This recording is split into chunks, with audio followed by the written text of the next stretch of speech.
talk about these fucking garbage ass movies Katie made us watch. Well, Can't believe you made me watch a fucking Jared Leto movie. I don't know how that keeps happening to me. He just like You pops up love stuff. him. I don't though. She's part of his cult. This is her trying to recruit us. I'm I wondering. one like in like 3 weeks, he's gonna be like, I had this idea. We should do episodes at all of my so-called life. Like a no. Yeah, we should do American Psycho. Um, I don't, you know what? And I actually was like recently contemplating, is there somebody that I hate more than Yeah, Matthew Matt. Broderick? Oh, And I no. think, I mean, I think at this point, Jared Leto has surpassed him. I think I as think I hate him the most. far as watching an actor, I would rather watch Jared Leto because he's not playing the same fucking role every movie like Matthew Broderick has become, where he's just like playing a dude Well, who and hates his life all the time. at, Like, yeah, at least normally too, Jared Leto is like not the main character. So like, and he was the best you get Joker. some reprieve. All right. What you don't believe can kill you. Welcome to Happy Suffer. That's true. Yeah, that is true. What are the other two movies? Let's see. Legends Never Die. Yeah, great. I Turn like off that. the lights and see what happens. That sounds like I live by that actually. You don't that sounds very ominous to me. Yeah, that's Very that's a threatening. pornography. That's a pornography tagline. That I true. It wonder if can they- actually be applied to all facets of life. Can't believe there's not an Urban Legends porn spoof. I don't know what that Very is. sad.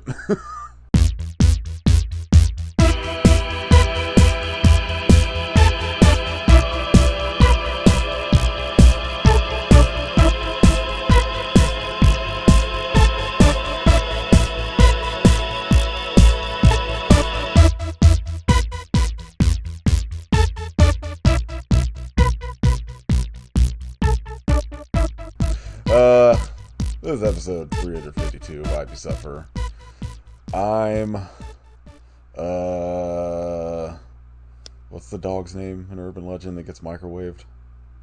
Microwave. Yeah, I'll microwave the dog. Microwavy the dog. Hook hand Heidi man. Oh, I'll be weird janitor. Alright, this week, Katie, for It was a weird her janitor. dumb birthday, made us watch all of the Urban Legend movies. To be fair, Two of which it I was had never seen. no, I hadn't seen 2 or 3 either. And to be fair, I'm like fairly certain it was your idea. So yeah. No, you were like, I want to do Urban Legend for my birthday. I said just Urban Legend, and then you said, I think it'd be a really great idea if we watched all of them. No, I just said And I wanted said, to watch. I don't know, Nathan. That doesn't sound good. I And then just you wanted to said watch you Bloody have Mary. to. I would have been totally Oh, fine God. if we just did Bloody Mary, the best of the three, the best CGI spiders I've ever seen. I was baffled. I I was I really have baffled. I have a lot of fucking questions about, and like I know all the answers are studios are dumb, but it's like Mm. I think like the premise of the first two are fine, but like after this first one, I'm like, was any of this Urban Legend shit? I guess technically Bloody Mary is kind of, but like that one took So- like a real fucking turn, and like the second one, I I- was like, were any of these Urban Legends? I'm Yeah. pretty sure in the third one, outside of Bloody Mary, like it's all just scary stories to tell in the dark. Yeah. Like they were trying Yeah. to make the scary stories to tell in the dark movie and couldn't get the rights to it, Yeah. so they just I used the think- Urban Legends name. I think so obviously I picked Urban Legend because like I unironically love the first one. Like I saw it when it came out and it was like entirely my thing. I've talked about how I love folklore and urban legends, and I think obviously this is like such a good example of like the kind of horror movie that like evolved to my taste, because the urban legend is like very similar to like Scream, which obviously is why I didn't expect Nathan to like this movie. The second one, I don't think the second one was necessarily good, but I think it had potential. Like, I think that there was a good idea there. They just, like, messed it up because I think it had potential. Like, there was because at first I was like, I really don't understand, like, why there would need to be a sequel to this movie because, like, it kind of seemed like an insular thing. Like, well, the story-wise, I guarantee they probably had the idea. Like all of these like late '90s, early 2000s slashers were made with the idea of they're going to be the next Scream or I Know What You Did Last Summer. Like they're immediately going into it thinking like sequels. And I think for me, with like I don't know, like the first one, I think it's fine. Mostly, I can't stand anyone in the cast except for Alicia Witt and Loretta Divine. Like, it's just, like, some of the worst fucking actors. What? Like, y'all hate Michael Rosenbaum? Yes. Unbelievable. Honestly, like, I think he's good in some things. I think he's bad in this. Like, everyone is, I agree. like, doing Tara Reid level overacting and shit in this movie, and it sucks. Except for, like, Jared Leto, who is doing no acting. No. And I personally, like... him and Brad Dourif are fine because they like Brad Dourif is easily the best like actual acting performance in the film. Yeah, right at the start for 5 minutes. It's just like it like I think for me like the biggest problem is it's like Katie said like this like desperately wants to be Scream, but it doesn't have the like charm of like Neve Campbell, Matthew Lillard, Skeet Ulrich, like whoever in it, like, and it's like I think the idea behind it is like a smart idea for a slasher because it kind of falls back on like the same sort of idea of like what John Carpenter wanted for like the Halloween franchise. Over. Rob Zombie's never like fucking broke my brain forever. Where John Carpenter originally was like, I want the Halloween movies to just be sort of like an anthology, but it's like a different story each movie. Right. And, like, I'm sure that was probably their idea for this, but then it was, like, this... It was weird, because, like, I saw Urban Legends in theater when it came out, and I remember just being like, yeah, whatever, it's fine. And, like, apparently, I always, in my mind, I guess because a lot of horror people seem to like it, especially, like, people, like, roughly our ages, like, this was just, like, kind of, I'm assuming, like, what Katie was saying, like, sort of like a pivotal one for them, where like I always had this in like idea that was like, oh, this must have been like a pretty big hit. And it's like, no, like this was like a critical fucking like this got like lambasted critically for just being like a Scream knockoff. And I'm shocked that they made more, but it makes sense why the other two are so sort of like low budget after this one. Yeah, and I think yeah, because I would have been like 11 when this came out, and I thought this was the best shit ever. I loved it. I think, like, I personally don't consider it a Scream ripoff. Obviously, it's like a different storyline. It's what every fucking like teenager fucking slasher movie is a Scream knockoff after Scream. So yeah, I mean, like they definitely tried to like use the like meta part that Scream is like so popular for in this. I just think that like adding the twist that it's like urban legend stuff, like kind of for a reason, like it makes sense in this movie. I think that for me, that's just like why it really worked. The second one, again, I think that it had potential. It wasn't like the worst, but it just was like there was just like too much shit going on, and like there still were urban legends in it. The third one, I have no idea. Baffling. It's not even real. Like, I'm gonna say the only thing that I will give that I liked about the third one, I thought it was absolutely terrible. As soon as the movie starts and it says like urban legends, and then that font comes up that said Bloody Mary, I literally said "oh no" out loud because I was like, this is gonna be really bad. I don't understand, and I had already heard people talk about how for some reason this movie is like supernatural where the other two are not. Yeah, for some fucking reason. Yeah, the only thing that because like obviously the first one came out in 98, like we said, and then the second one I think was 2000. And so a lot of the urban legends that they're referring to are urban legends that have been urban legends for like decades, like they've already existed. And exactly what Kit said, where the third one is like scary stories to tell in the dark, that essentially, which I also loved that book series, that essentially is urban legends, just like newer and Yeah. quote unquote for children or whatever. So I do appreciate that in the third one they at least brought in some newer urban legends, and then they also used some that the other two referenced to but didn't necessarily use. But like there's really, and I think like the really big issue is that like the kills aren't there either. Well, Like, no, there's like You peek at microwaving the dog, and then you've got 2.5 movies where you can't top that. That's I think Yeah. one of the biggest issues with like kind of like we were saying, where like this was greenlit with the idea of it being like a franchise, is like they cram in every fucking major urban legend into the first movie, where that after that you're like, okay, now what are we gonna do? It's because like Cryptids. Yeah, that's like you.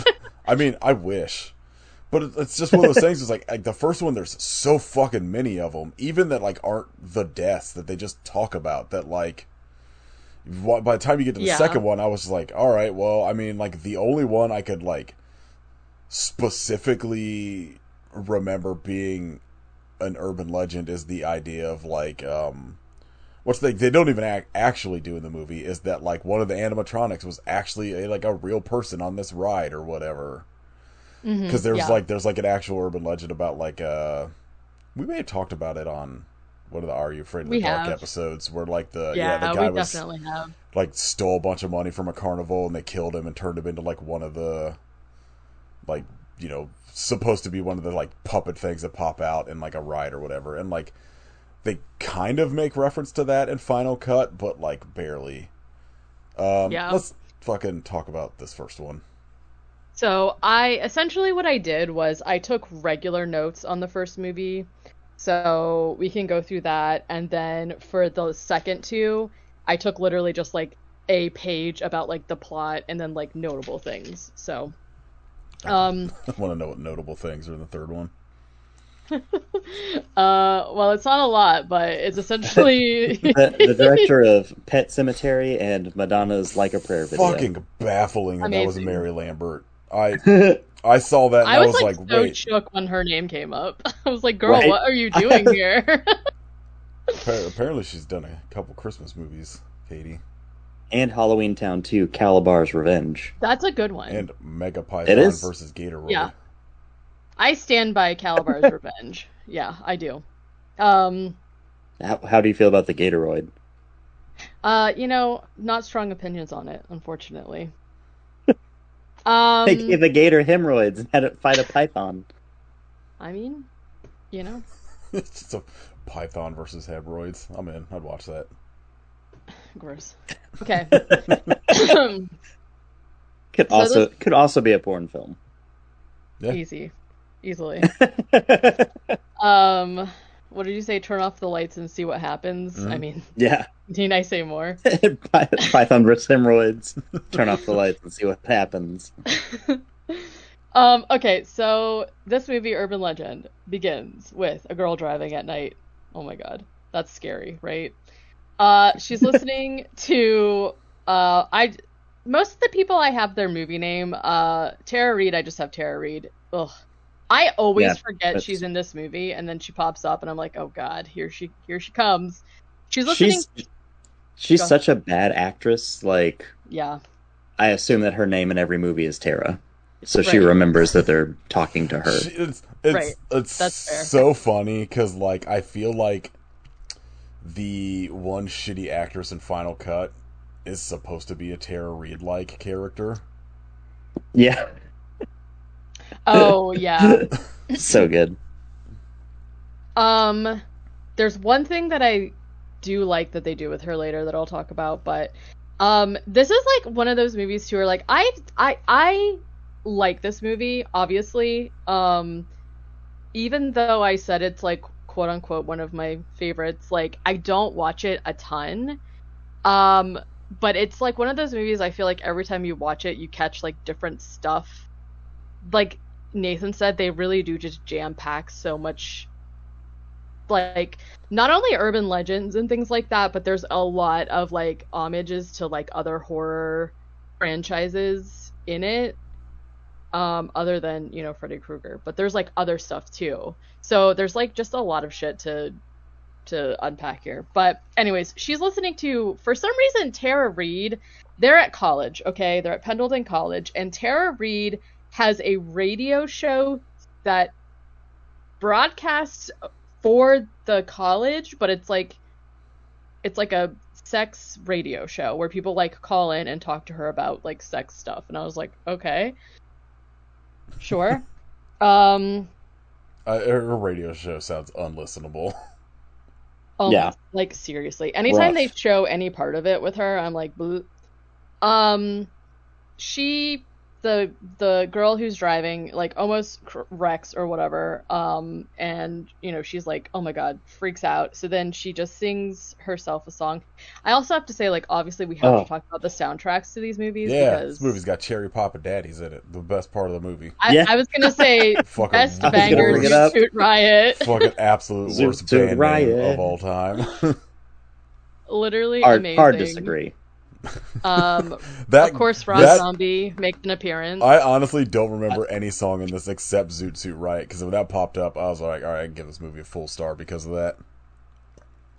I think this film was the first time I think I ever realized that like they don't have music on set whenever they sing, because this woman is so far off from Total Eclipse of the Heart while she's singing it, yeah. and it's so bad.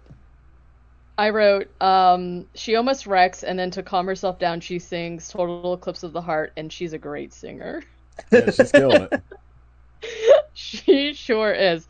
But you know what? I felt very seen by her, because I've definitely had moments like that in my life. I am a great singer, though, of course. Just nobody knows. They show her blowing past this like gas station that's like well lit with like lots of cars in the parking lot, because she's just like so into her singing. It's a banger, okay? I get it. It's a great song. But then she notices immediately that she's like running on empty, so she pulls into, of course, the shadiest looking gas station. It's pouring rain at this point. This is when Brad Dourif comes out. He's amazing. And he's like the attendant. He comes out, he's like pumping her gas or whatever, and then he comes up to her and is like, you need to come inside, like the credit card company's on the phone. And she's like, what? And he's like, come on inside.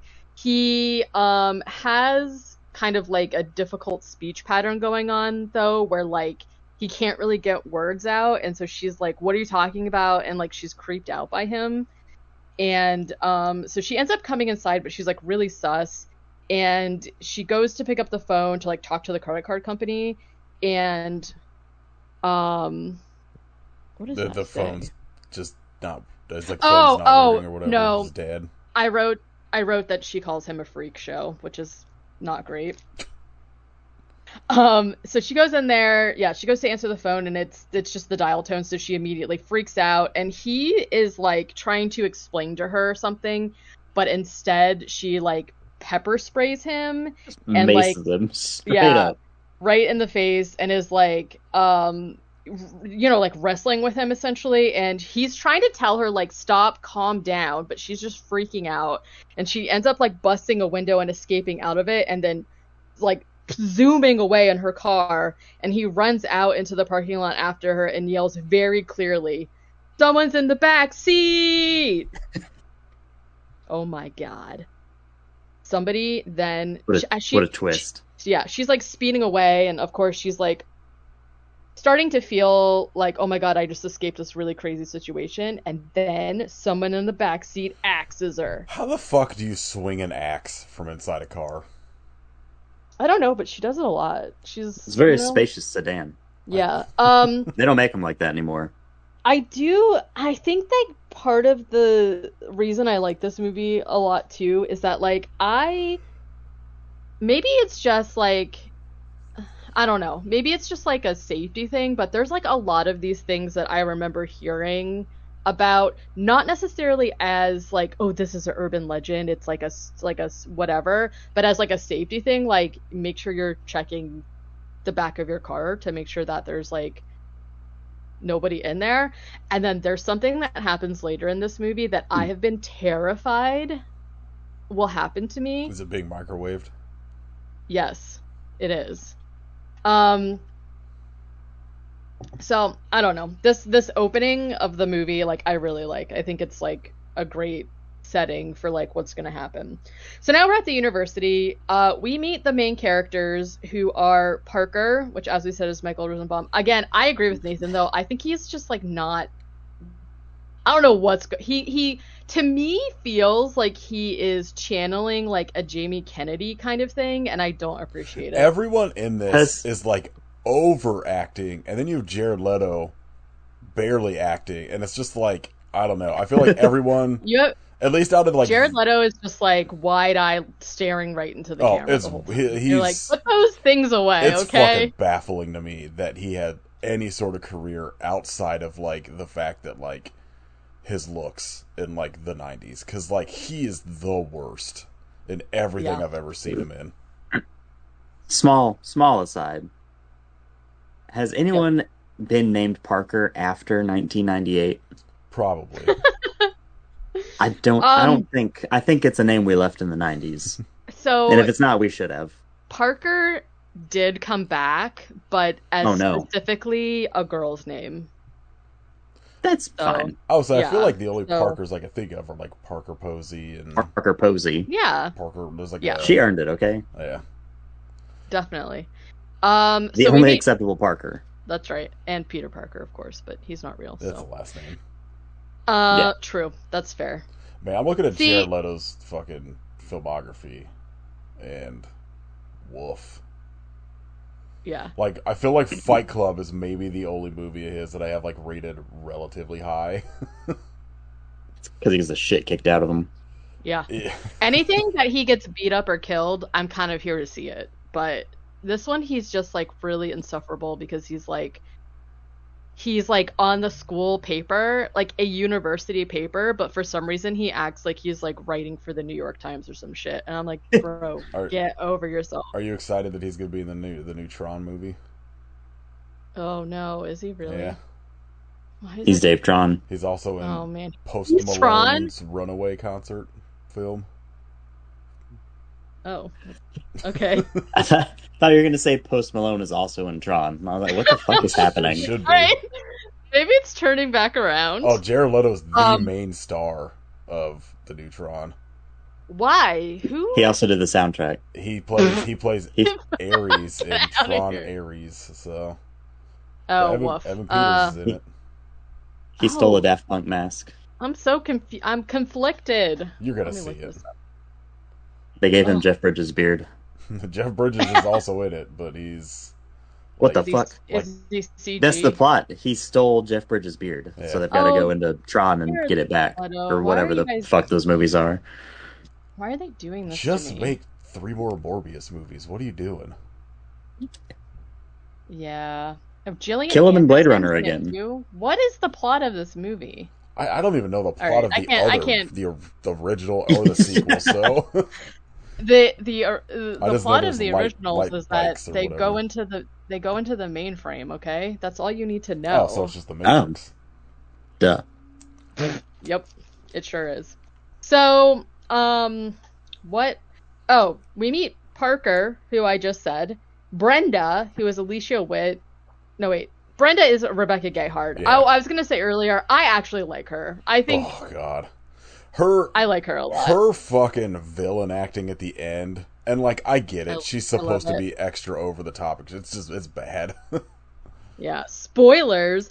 I do remember like when I first watched this movie, like I'm pretty good at like, unfortunately, like I want to be taken by surprise when I'm like reading a book or like watching a movie.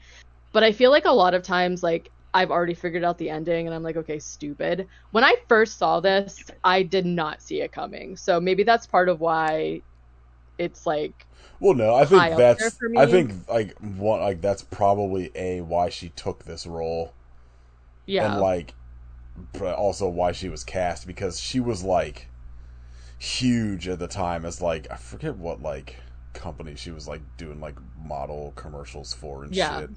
But like it's clear that like their idea was like, this will like catch everyone off guard. But it's another thing where I'm like, I don't find this reveal at nearly at all as captivating as like the reveal in Scream or whatever. You know? It's like, it's Sure. one of those I things where, mean, like, at this point in 1998, all of these twists have been done so much better that I was just kind of like, yeah, fine, whatever. It would I have think been the way thing, better if it was just like Robert Englund was the killer, and they don't even well, explain why he was dead in the back of the trunk and is now alive. He had cloned and himself. That's Yeah. an urban legend. yeah, I School do like teacher that. cloned himself. Um, okay. Yeah, okay. So Parker, Natalie is Alicia Witt, who I could very much give or take. Brenda, and then we meet Paul, and Paul is Jared Leto, okay? This is a collection of names. Yeah, Paul, Brenda, Parker. and Natalie. Don't forget Sasha. She's not there, I don't think. Is it Oswald. I think Sasha's Tara Reid. I think she's not there right now. Maybe she is. Who cares? Oh yeah, Daniel Harris is named Tosh for some reason. Tosh, yeah. Oh yeah, Tara Reid's not there because she's doing her sex radio show, and they're like listening to it, and they're like, how did she come up with this? Hee. This is like, again, what we've complained about, where it's like another group of people that just like, why are you guys, like, they're just assholes to each other. None of these and people we're like, would why be are you friends guys in real life. No. They Okay, would so like Parker- maybe be like, you know, friendly with each other, being in like the same classes or whatever, but like they would They're not not hang hanging out. out. No.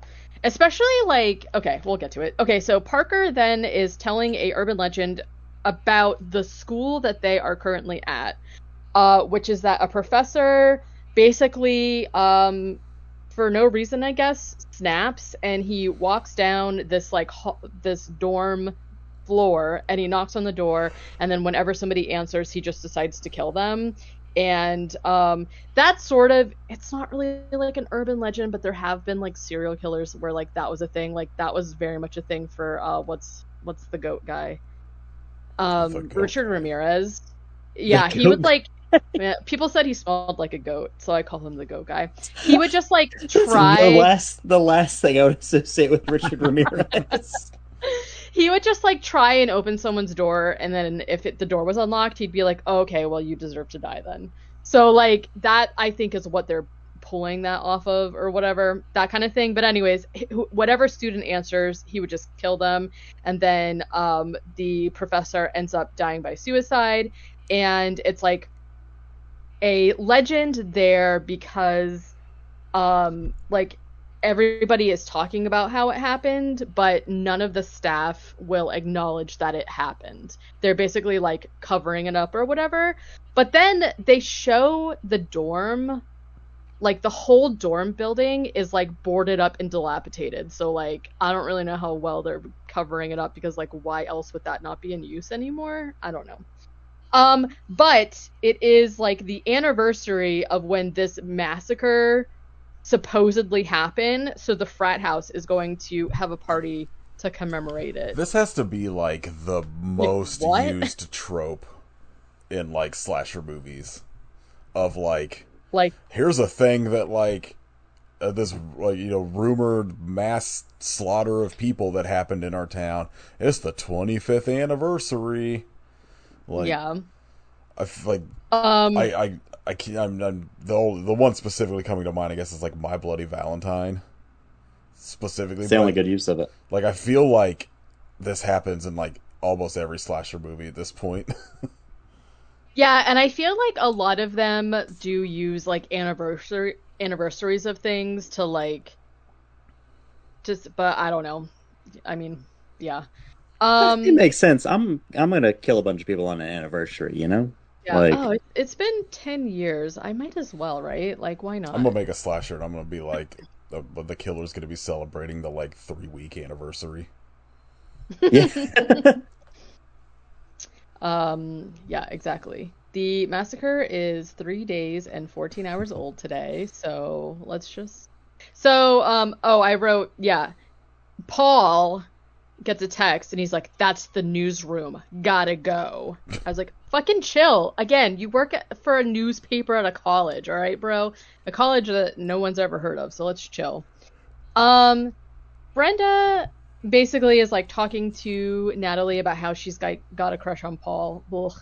And they basically talk about the legend of the massacre that just happened. And they walk up to the building, and for some reason, they do, I think obviously like one of the most prevalent urban legends, like for our age, is Bloody Mary, obviously. I'm not really sure like what other than to just like throw Bloody Mary in this movie somehow. Yeah. Like it doesn't make It's any just the sense. most famous thing, so you got to Well, work it in it's somehow. it's again like it's one of those things where they reference so fucking many urban legends. Where like even every person that calls Sasha's radio show is like Yeah. discussing an urban legend that like just like a more like a sexual like urban legend thing. Where like I'm like I don't understand what your idea was moving forward because you have just done like 90% of them have been referenced in this movie. Well, that doesn't necessarily bother me because like if something is coming up in a conversation, that's fine. And I think the plot of them being in a literal folklore class makes sense. But I'm saying like this one specifically stuck out to me because like the whole thing behind Bloody Mary is always like revolves around there being a mirror, but for some reason they just go and stand in front of this like condemned building and say Yeah, Bloody Mary 5 times, and I was so like, what do weird. you, that's like the least amount of like, oh, I'm so brave, I'm gonna do this even though this is Yeah. not part of, I don't know, whatever.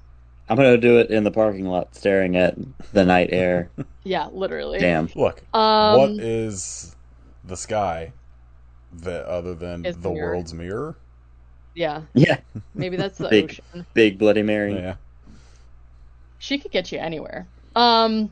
They say Bloody Mary 5 times, kind of like to have a giggle or whatever, in front of the boarded up door building, and then they start to hear like yelling inside, and they're like, and they're starting to get freaked out, and then they're jump scared by one of my favorites, Joshua Jackson. The worst. Old He, JJ. I love him so much. He's the Jamie Uh, Kennedy of this movie. If his we're being his serious.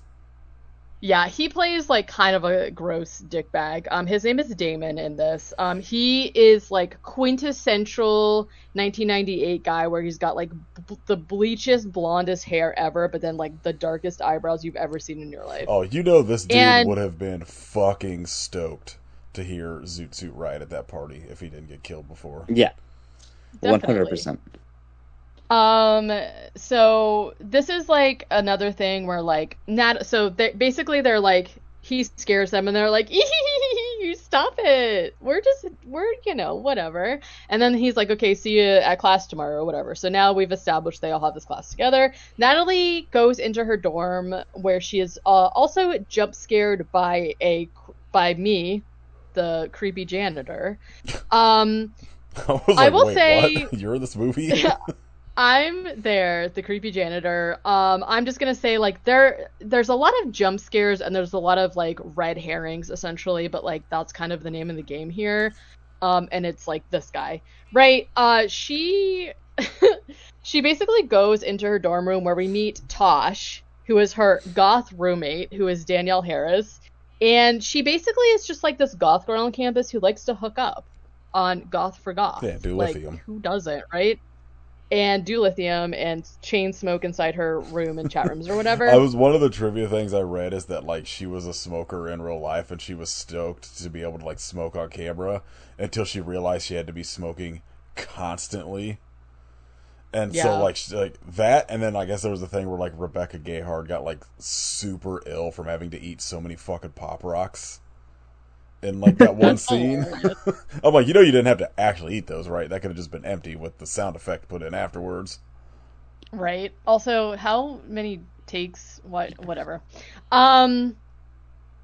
Okay, so she goes into her dorm room, and basically, like, the thing that they're establishing here is that Tosh is like always hooking up with guys, and Natalie comes home and like walks in on them, and she's like, she could have like, I don't know, What? put a sock on the Why is door there? or like, Why? Like, this fucking dorm room is baffling to me.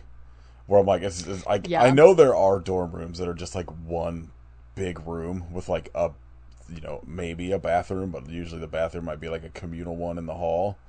But it's like Mhm. this room is so big, and I'm like, you're telling me they like could not put any walls into this fucking space?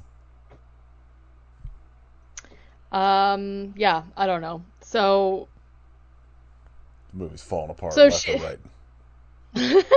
also like if you know, like live your life, girl. Put a sticker on the door, right? Yeah, I'm pretty sure Anyways, most like people that share a dorm with somebody, usually there's some sort of like, hey, if I got someone over here, There's like a you said, system. yeah, like there's yeah, a yes, tie on the doorknob or some shit.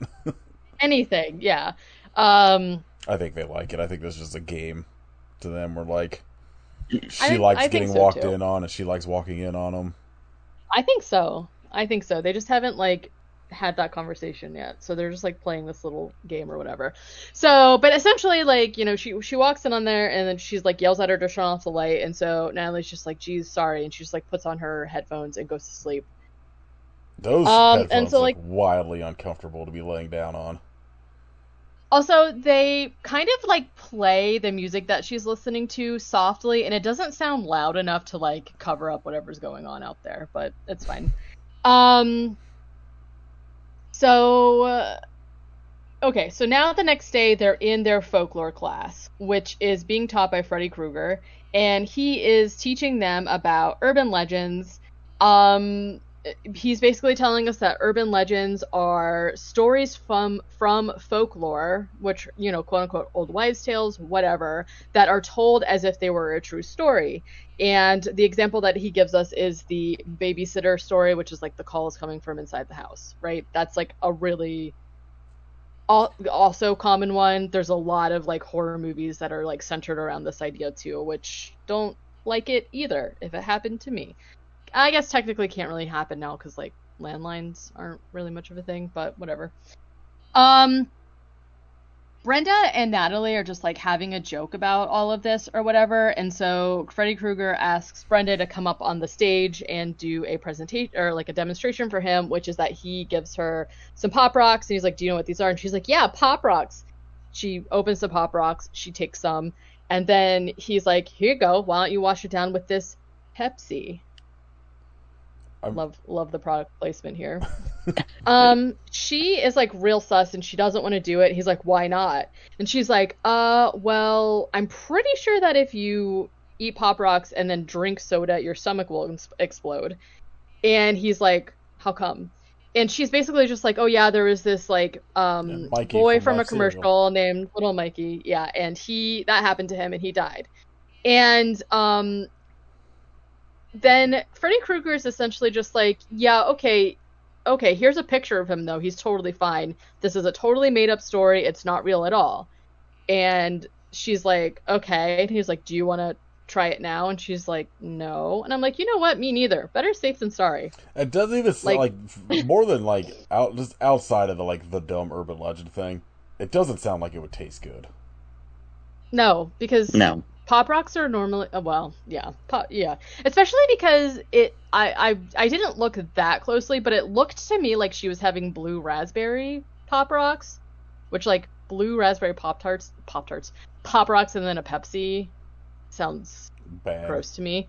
But she is basically like still sus. She's like, "I mean, I don't really want to risk it or whatever." And Damon, of course, is just like, "I'll do it." So he comes up and he eats the Pop Rocks, drinks the soda, and then Freddy Krueger's like, "See? Nothing to it. Everything's fine." And then all of a sudden, Damon starts choking.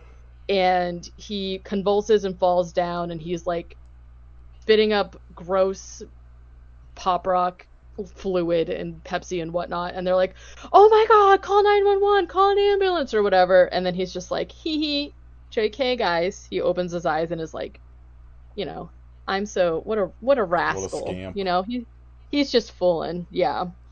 And everybody is just like, huh, like relieved, obviously, because he's just a prankster. Um, I'm not relieved. I wish No. he was Yeah, dead. same. I think he gets a better death Disagree. than the Pop Rocks. So Somebody's stomach should have exploded. Every urban legend Yeah. should be real in this movie. so yeah, I think So close. yeah, I don't know. Um, that is kind of like what Scary Stories to Tell in the Dark is, where like stuff comes real, but they're not doing anything cool like this. They're just doing like spider baby cheek and whatnot. Oh Which, my no, God. thank you. Um, okay, he's fine. After class, the girls see a newspaper that is reporting the death of the girl who died in the beginning of the movie, whose name turns out to be Michelle Mancini. Another nod there. And they're basically just like, oh my gosh, this is crazy. And who are they talking about here? Probably Jared Leto. Oh, it is Jared Leto, because Jared Leto comes up and is just like, I have a right to speak my mind. And because the dean and the head of security, who is Reese, who we love, who is amazing, are there like, because they're basically talking about, he writes this newspaper article that's kind of like sensationalized, where he's making it seem like, oh my God, maybe there's a killer on campus, because it's like all of this stuff. He's like sensationalizing the death of her or whatever. And the dean's like, you need to chill out. And the only thing I wrote about Paul, who is Jared Leto in this scene, is he sucks. Like, he's a dickhead. They also mentioned that Brad Dourif, who was the attendant at the gas station, is missing, and he is considered a suspect in the death of Michelle. I Brenda think asks, one of my biggest issues with this movie is like they do, like we'll get to it. We get to like Rebecca Gayhart's like reveal as the killer, but it's like so much of it feels like unearned. Like all of the shit where it feels like they're like blaming Paul.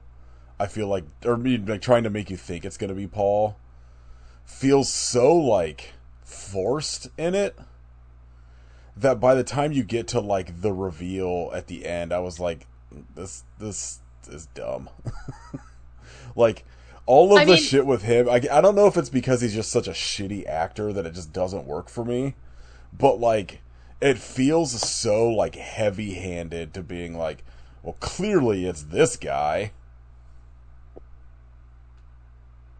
yeah, I mean, I think again it just goes back to like I think that they're using the trope of the red herring like a little too like, strong, but I think it works better for me that they're framing it as Paul, because he's wanting these stories so that he can propel his career more so than in the second one, when they're trying to do the same thing with the main character and Reese, and I was like, that makes no sense to me. I think if you like, well, had almost anyone else in that role, it would maybe be better. But it's like, sure, they're clearly trying to do what Scream did really well with like the killer reveal, where it is a thing where it's like, it's so like something you isn't he well, not even, it's like, it's more like by the time you get to the reveal at Scream, it's one of those things where you're like, oh, I would have never put this together, because it is sort of like from left field, but like they have like a good explanation for it. And like they're trying to do that in this, but like I just think it's such a worse way. And I don't know if it's just because I don't like the people in the movie as like, you know, like I don't feel like they're as charismatic as like Skeet Ulrich and Matthew Lillard. Well, I think the thing for me, like I obviously still really like the movie and it works for me, but I think the thing that's different in that aspect is that like Neve Campbell is like extremely likable. Yeah. And she's good. Like, you like her as a character. Natalie, to me, is annoying, and she is kind of like a bitch, but not in a good way, because when we get to towards the end, like, when they reveal what's going on, she takes no accountability for it, which to me makes it like, I don't care if she survives or not. So I think, like, Well, and again, I don't know if it's the writing or if it's just the I girl playing her, no, because she's not. I would say it's the writing solely because like I think like in Scream you have sort of the like you can see them like there's things in it where it's like when you rewatch it you can like it clearly could point towards like Skeet Ulrich being sort of like the mastermind in it a little bit, and there's like a lot of the stuff where they like kind of do the like like it could have been him and it couldn't have been him sort of shit. And in this, it's like there's never a fucking mention at all of like Rebecca Gayheart even having any sort of like relation to any of this shit. So that when it does get the reveal, you're like, oh, so there's like literally zero way I could have put this together, even if like I watched it, with that in mind. Like it's just such a like twist for twist's sake kind of thing that like I don't know. I was just kind of like, come on. I like it because to me, like, the thing that I like about Scream is that, like, the twist is that it's somebody you know, and in this one the twist is kind of like the connection is like it's kind of more like your actions have consequences. Like, she doesn't know what's going on, and like she obviously directly, her and her friend, like, ruined this person's life, but she didn't know her, and the fact that that's kind of like sort of like a random person I do like, because it's like she would have never figured that out, and that's why she's in danger. So it works for I me literally on think that even if you just had the line of like her at some point mentioning like, oh, my boyfriend was killed in this like accident, and I planned to go to college with him somewhere else, and then when that happened, and I ended up coming, some sort of fucking thing, so that there's at least a reference that you could look back at and be like, oh, okay, this makes sense. It's just one of those things for me where I'm just like, I need there to be I want it to like make sense in the grand scheme of the story, where like this is just felt like an M. Night Shyamalan twist that is like impossible. I mean, because it does, again, it fucking doesn't bother me mentioned. because, but Natalie also doesn't ever mention, like, whatever. We could argue about this forever. I'm not even like arguing. I'm just saying in general. No, like, I know. Like, Like, the root cause of like what's causing this entire movie to happen, Natalie is also keeping a secret from everybody. So like that's why the reveal of her keeping a secret about a boyfriend doesn't seem random to me. Unlike when they reveal the killer for the second movie, I was like, what? That makes no sense to me. But anyways, that one perfectly makes sense. I feel like every teacher has that fucking is just waiting for that moment. Sure. So yeah, they're talking about, they've just found out that Michelle, the girl in the beginning, has been killed. Brenda asks if anybody knew her, and again, this was kind of like Natalie's opportunity to be like, oh my god, yeah, I used to know her, but instead she just like doesn't say anything, and she's like spaced out, and Brenda's like, hello. And Damon, of course, just makes a gross joke to her or whatever. This is when we see Tosh, Danielle Harris, on the website chat room Goth for Goth. And she basically... Literally the first idea they came incredible. up with. I think it's great because it's straight to the point. I also love that this is literally just a Goth for Goth chat that exists only at the school. Like... Yeah. It's as far as I can tell, she's the only goth student there, so... Wow.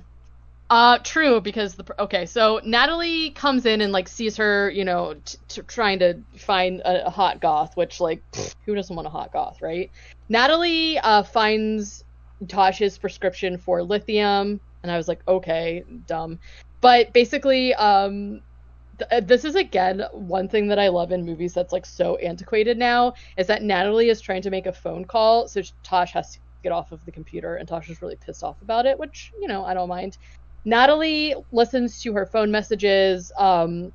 This is when we hear a message from her mother where we discover that Natalie did know Michelle, and actually it seems like they were friends. That's all we know at this point.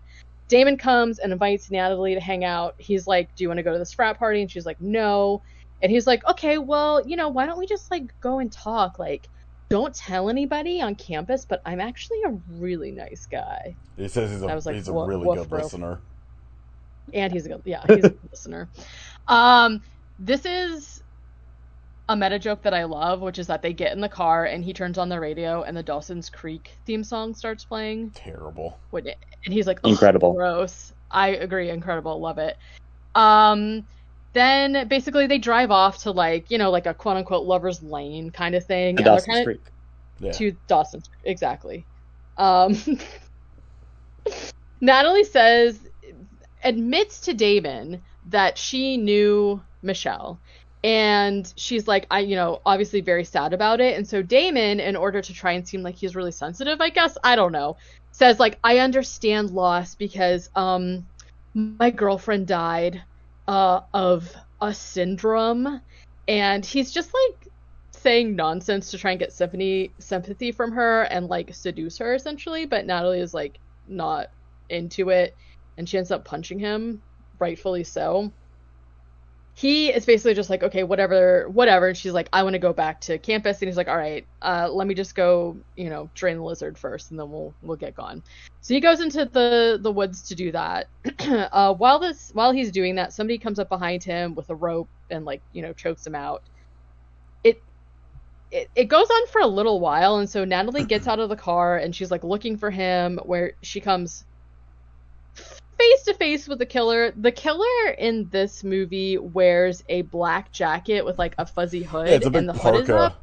And it was because they originally planned on shooting it in the winter, and then it was just too warm when they were actually filming, and they didn't want to deal with fake snow, and they were just like, "Oh, we'll just keep the outfit anyway." Actually did not hear what you said because you were breaking up. Well, that's fine. I was saying Okay. I was going to give you $1 million, but I guess not now. Oh man. No, like they originally the film was supposed to take place in the winter, and when they went to film, it was too like they were just having like an unseasonably warm winter, but they just decided to like keep the parka anyway. I thought you were gonna say like they were gonna film in the winter, and then when they went to film, it was summer. So I think like Forgot when summer happened. Yeah. They're like, I thought it was going to be snowing in August in Georgia. Oh shit! I think the parka looks fine, but it's another thing where like this is clearly not Rebecca Gayheart in that fucking costume. Oh no like, no. There's like fucking size 16 boots on and shit, and I was like, because I legitimately I had not seen this since it came out, and I could not remember until I got closer to the end. I was like putting together like who I remembered the killer being, and I was like, wait, this is one of those ones where it was like a surprise that it was like actually it's like this woman that was doing it, and I'm like, that's clearly not her in that fucking outfit. Yeah. There's like some fucking definitely. 6'6" dude credited as like the killer in it. That I'm assuming is who like that was playing the person in the costume. Yeah, definitely. So wearing this jacket, but like the hood is up, so the face is completely in shadows, and so she comes face to face. It kind of with the reminds killer. me of sort of the look of like the fisherman dude in I Know What You Did Last Summer. Yeah, sort of. It definitely is giving those vibes. Also, like, you know how long it would take to do this Joshua Jackson kill? Oh, Like, yeah. she had been sitting in that car for like at least an hour waiting for him to come back from taking a piss. Well, I do question. Well, we'll get into it right after. It's just the logistics of some of the kills. I'm just like, this would take so long to set up. Yeah. Or like when she like leaves and comes back and everything's gone. I'm like, come on. That's what I was. Yeah. That's what I was literally leading up to. So she goes out there, comes face to face with the killer, and of course she freaks out because like it's just like like could be just like a guy out there, like, ugh, scary, right?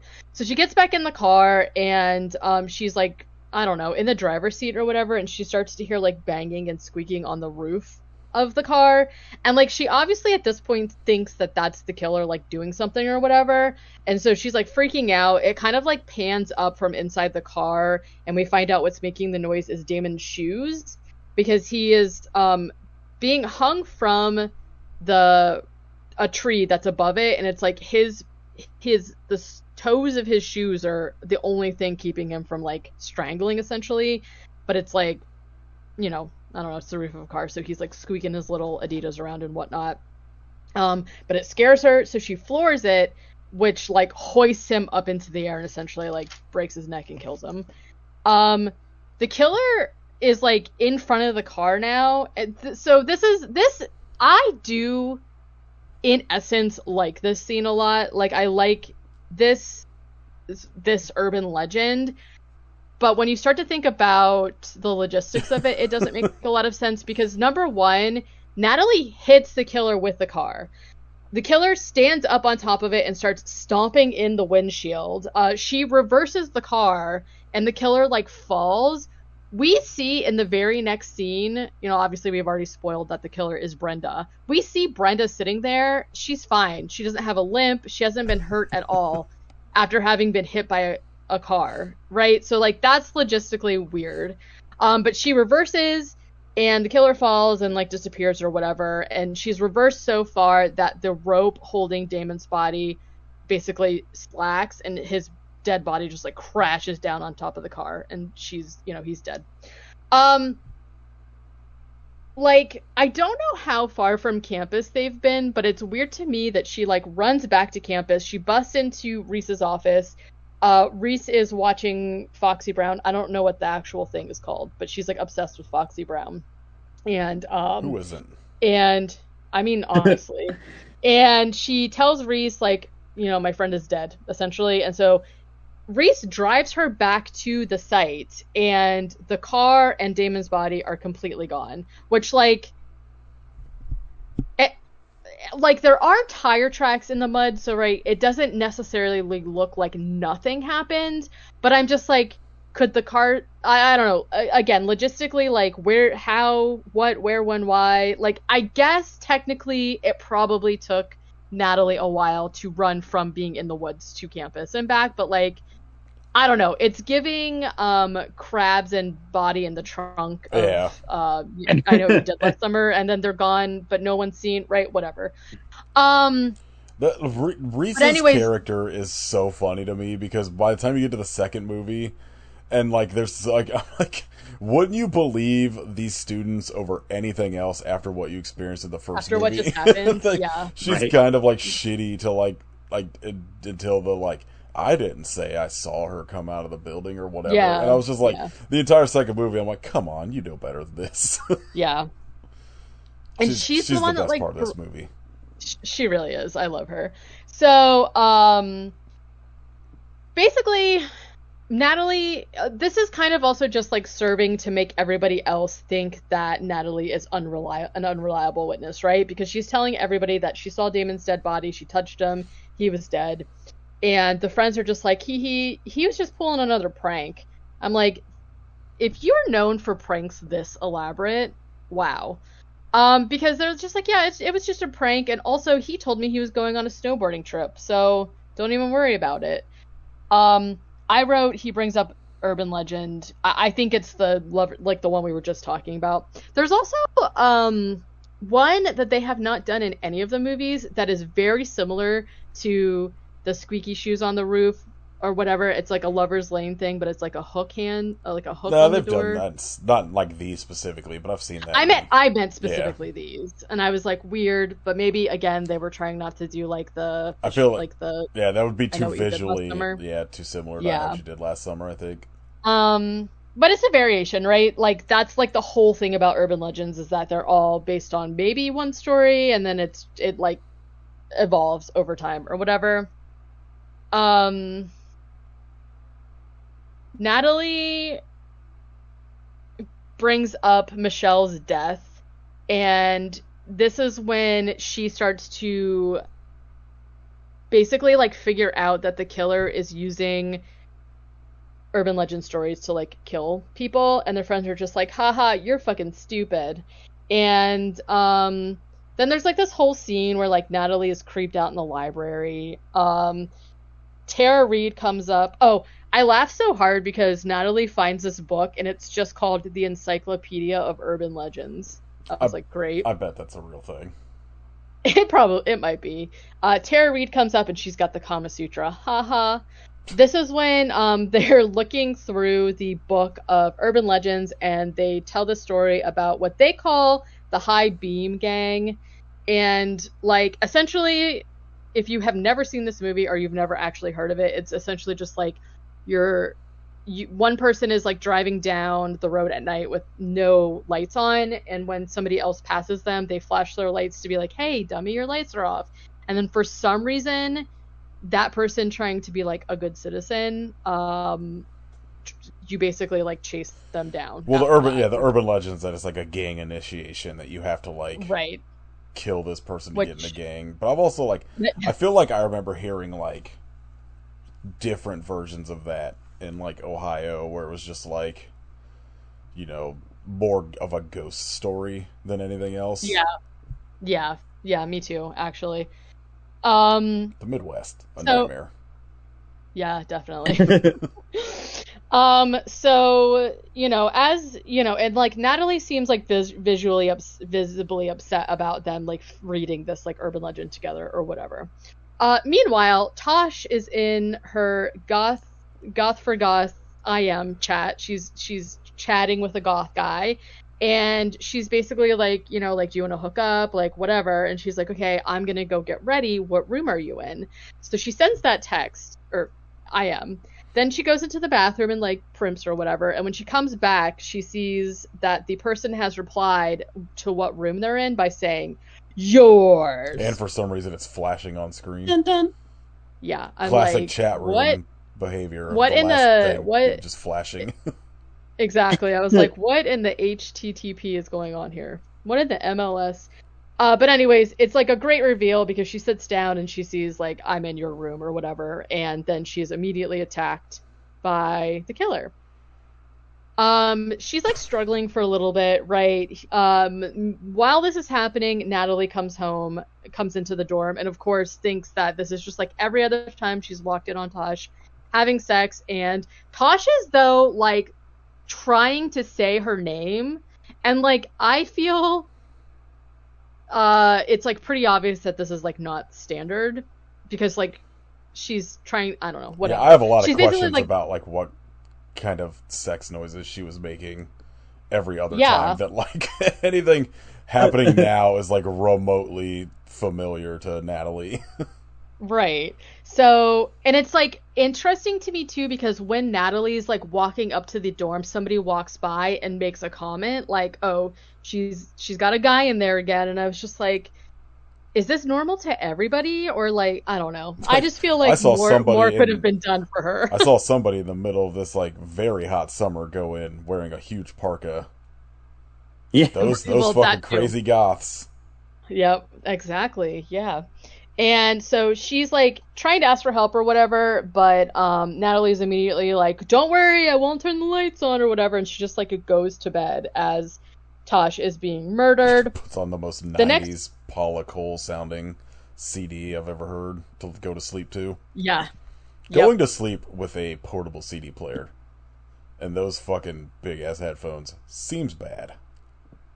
Yeah, I don't know how, because like again, like I did make a comment, like a joke earlier about how she was listening to kind of soft music, so I don't really know how that, but also think about like if you have to listen to music so loud because you're trying to drown out your roommate, like I don't know how you fall asleep to that either, but I don't know. The next morning, Natalie wakes up and discovers that Tosh has been murdered. There's blood all over the place, and she turns around and she sees written in blood, well, painted in blood because there's paintbrushes.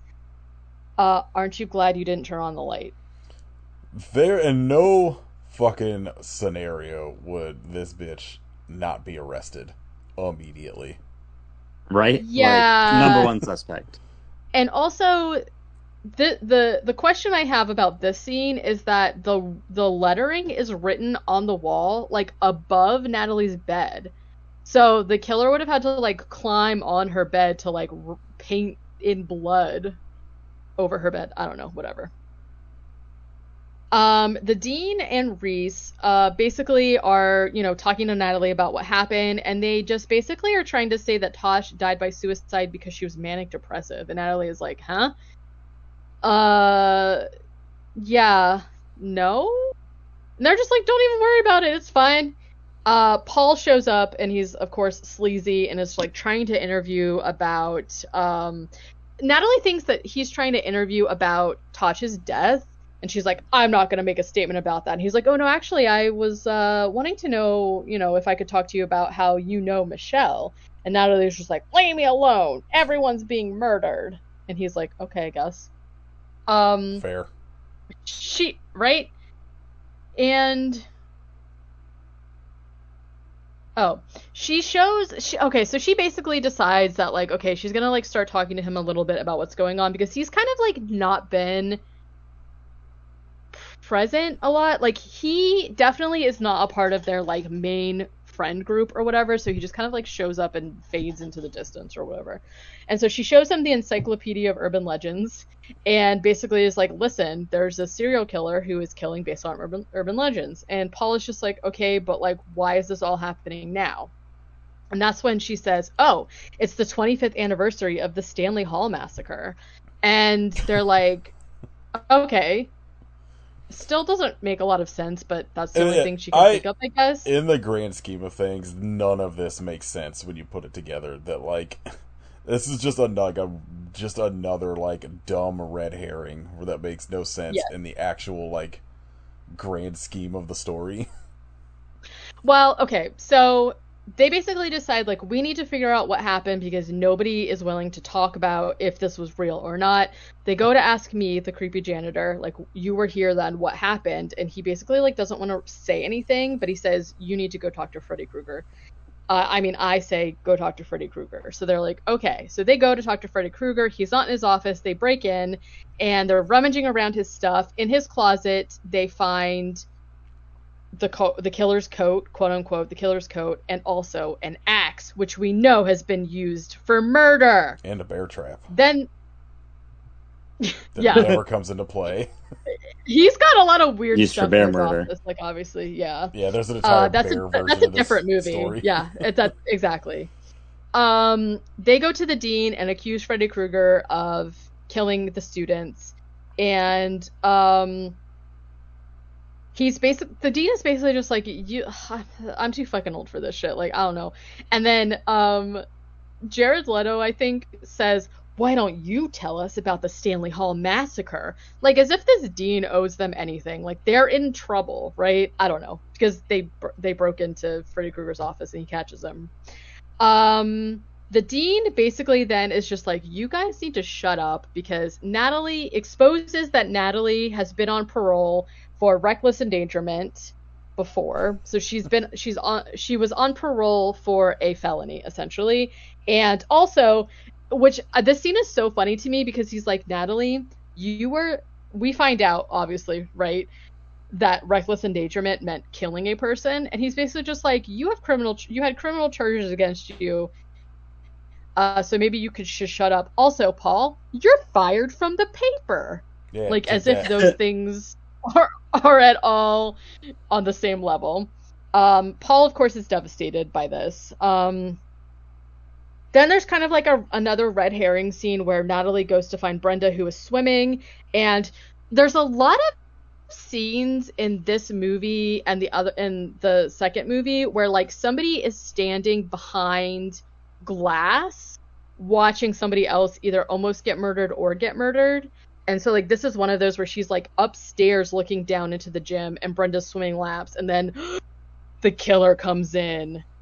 I have a lot of questions about this person, because essentially Natalie is freaking out because the killer is, like, stalking towards Brenda in the pool, and Natalie ends up picking up something that, like, busts the safety glass.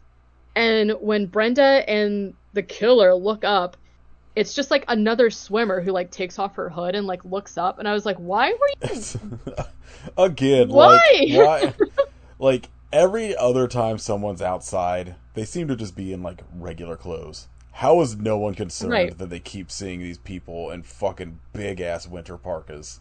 This same, and listen, I understand that clothes are mass produced, but like Why does the amount everyone of have the same time, jacket? yes, the amount of times that like They're made on I've campus. seen Yeah. somebody wear the same jacket as me is like not a lot. And it's not like, it would make more sense to me if the jacket had like Yeah, I was gonna Pendleton say if it was logo. like some sort of Letterman jacket of some kind, or even just, yeah, like a fucking, Yeah, make it a something big-ass that like, hoodie or something, like with the college on it. yeah. And like you said earlier, like I do like the look of it. Like I like the jacket. I think it's like one of those things that's like an ordinary thing that looks menacing the way that they use it, but it's just like, Just, it needs a fencing mask. well, I, boy, do I have a movie for you. So yeah, this is just another red herring. Natalie freaks out or whatever. But this, and then the person just like takes off her hood and she's wearing like a bathing suit underneath. And I was just like, why did you have the hood up like that? I don't know, whatever. Um, it's just a random swimming person or whatever. Okay, so this prompts Natalie to finally confess to Brenda like why she's so high strung about this.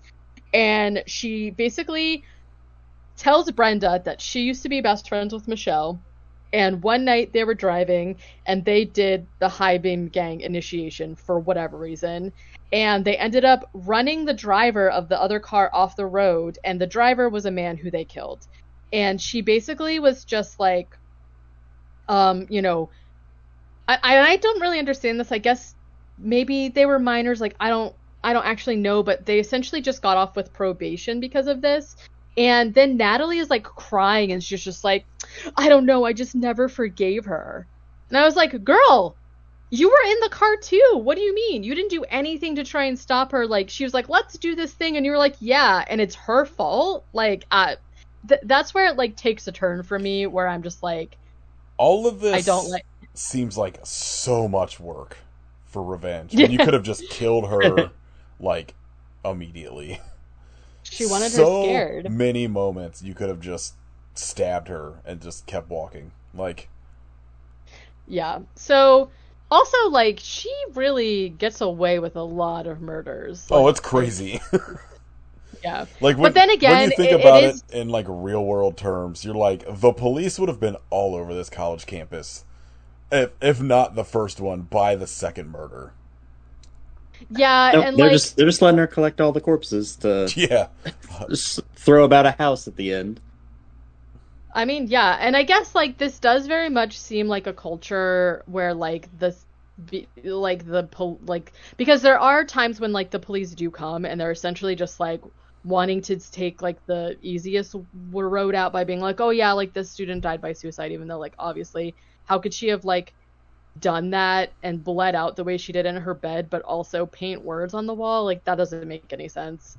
And then technically Damon is still missing. We don't actually know what's going on with him yet. But like by the end, like it seems, and like even Reese is like, hello, all of these kids are being like disappeared and killed, and the police are just kind of like, I need you to just chill out, okay? I don't know, whatever. But yeah, it is kind of weird. Um Paul finds a paper in his desk that was left by me, the creepy janitor, that is basically talking about how the Stanley Hall massacre was real, and not only was it real, Freddy Krueger, who is now a professor at the school, is the only survivor of the entire thing. Which also doesn't make sense because the story goes that he just knocked on doors and if somebody opened the door, he got killed. They got killed, but like there's no way everyone was I don't know, whatever. Let's just move on. And they're like, "Oh my god," right? Crazy. This is when Reese tries to ask the dean about getting more security on campus, because of like, you know, the stuff that's going on, all the people dying and disappearing, and he basically is just like, listen, don't overreact. You're being a hysterical woman. Like, just chill. And she's like, okay, I guess.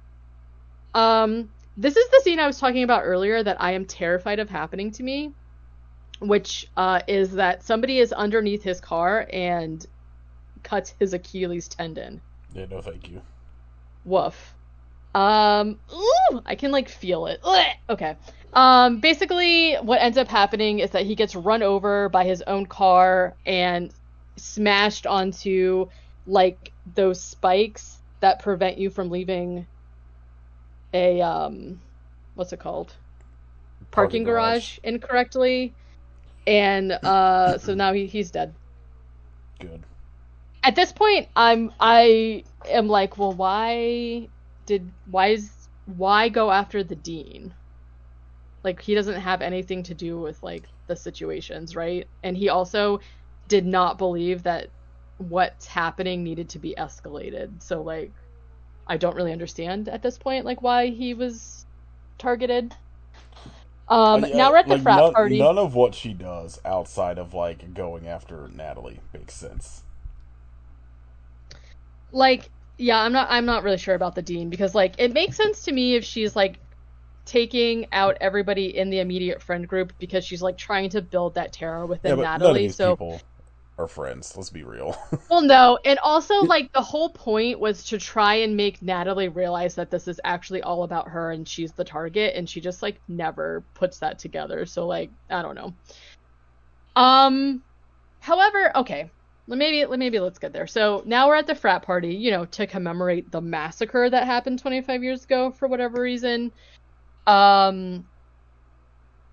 They talk about kind of like this urban legend where there is somebody screaming in the song Love Roller Coaster, and the guy is telling her that it was like an actual scream from a 911 call. This dude seems unbearable to be around. Yes. Yep. He's that meme where like the guy is talking to the girl and she just has that face where she's like, the please fucking kill one me. with the guy like the baseball stadium where he's got like this hand on the back of her neck. Yeah.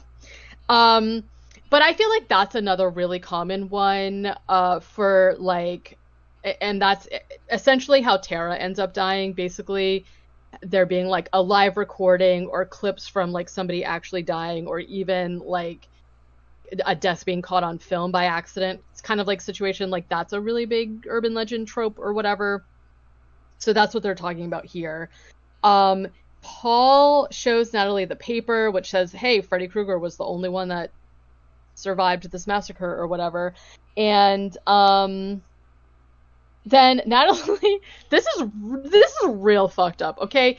Natalie is like, oh my god, we have to call the cops. This proves that something crazy is going on here, because Paul and Natalie, like I said earlier, maybe I didn't make that too much of a point though, they suspect that Freddy Krueger is the one that's doing this because he's snapped, right? And it's like the anniversary of this horrible thing that happened to him. And so he's like, oh my god, she's like, oh my god, this is real, we have to call the police. And Paul tells her that the dean called the police and said specifically, if Paul or Natalie call the police, they are to ignore them. Yep. What the fuck?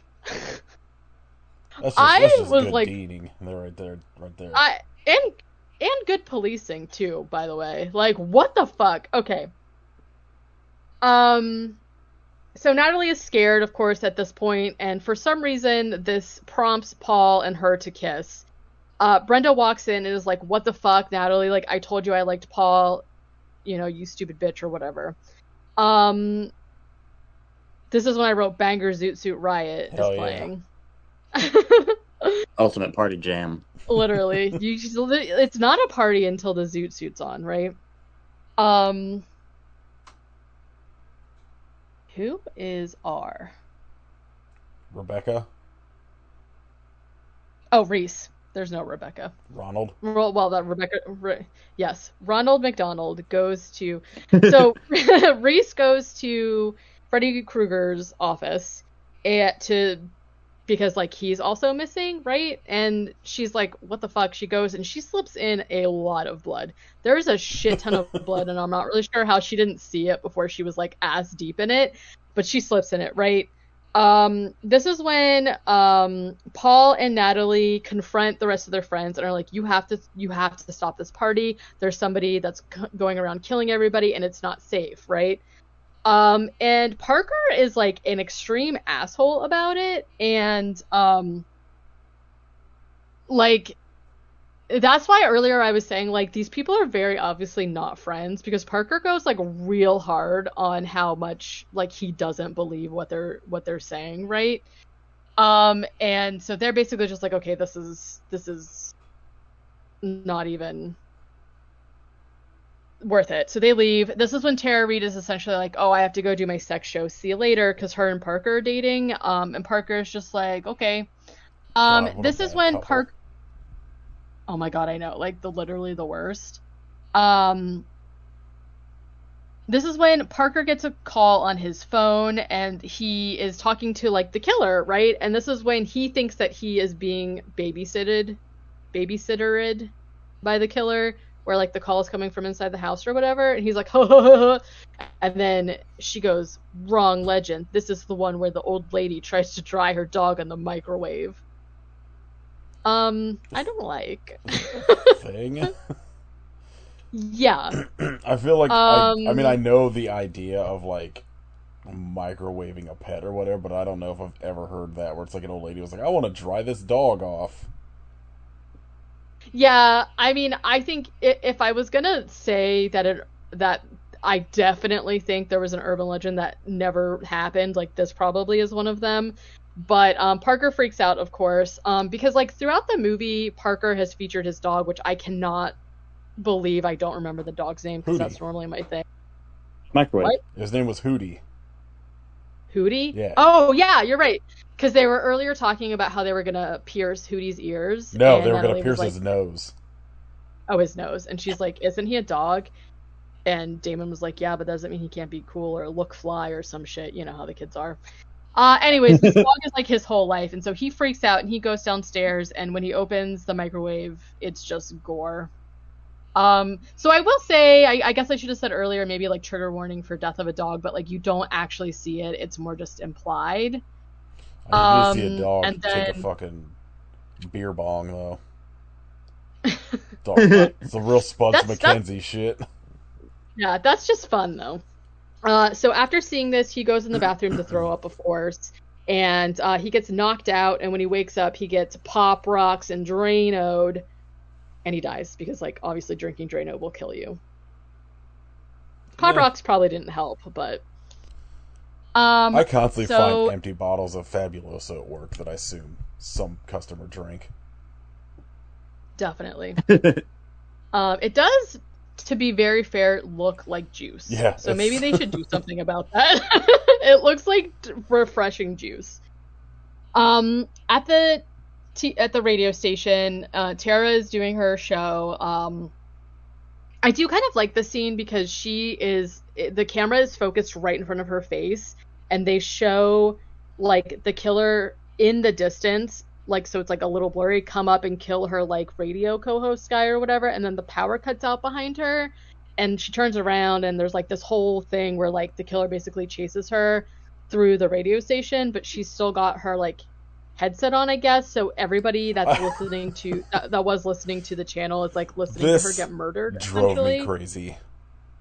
How far does this wireless headset work? Yeah. Why is she sitting at a table full of microphones with a wireless headset on?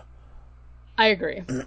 Because I will say it goes on for a while. Like, I feel like they should have cut this scene shorter, Yes. but I think that they drew it out because it gets to the point where Natalie shows up and is like looking up into the booth or through glass or whatever, right as the killer finally catches up to Tara and kills her, and then the killer like waves at Natalie. But like, I feel like this could have been done a little bit better, because then also the chase aspect of it could have been cut in half. yeah, I agree. It goes on so long that Reese also hears it, so she, shows up at the station to her or whatever. Like, yeah, okay, I said the killer waves at Natalie and she runs, and this is when she runs into Paul. He's all jittery and shit, and she's like sus about him. But again, like, how could he have gotten, like, they're trying to set this up like we were talking about earlier, like maybe she suspects that he is the killer, but like, in her mind, he physically could not have been able to do that. But whatever, it's fine. To be fair, either He could does just Rebecca Gayheart. Right. Well, he does just keep like showing up in scenes right Yeah, after like in the vicinity Natalie has or seen the whatever. killer. Yeah. And yeah. So okay. He's all jittery. She's like sus of him or whatever. This is when they're like, you know, the power's been cut. And so he's like, oh my God, we need to go into town so that we can call the police. They run outside. This is when they run into Brenda and they're like, okay, let's go. The phones are dead. Like, let's drive into town. So they get in the car. During this, it's like switching back and forth between this group of people and Reese. Reese is trying to get back up, but can't like get through to the police or whatever. Natalie is, like they're like driving or whatever, and I actually don't know if it was Natalie or Brenda, but one of them says like, why don't you pull over into this gas station and we'll see if the phone works, right? So he pulls over and Paul goes into the gas station. Meanwhile, they're sitting there and they basically like make up for, you know, Natalie being a piece of shit and like kissing somebody that she knew, Brenda, who's supposed to be her friend, liked or whatever, and they're just like, hee, it's fine. And she's like, ew, what is that smell? And this is when they hear a ringtone coming from the back of the car, and like we heard this earlier in the movie too, so like we know that this is actually Freddy Krueger's ringtone. They open up the trunk and they find that he's just like in there dead, and they're like, oh my God, it's Paul's the one that did it. So they go running off into the woods or whatever. He chases them, they get separated. You hear Brenda screaming and you think, you know, Natalie is led to believe that Paul is attacking Brenda or whatever. None of this makes sense by the time you get to the end.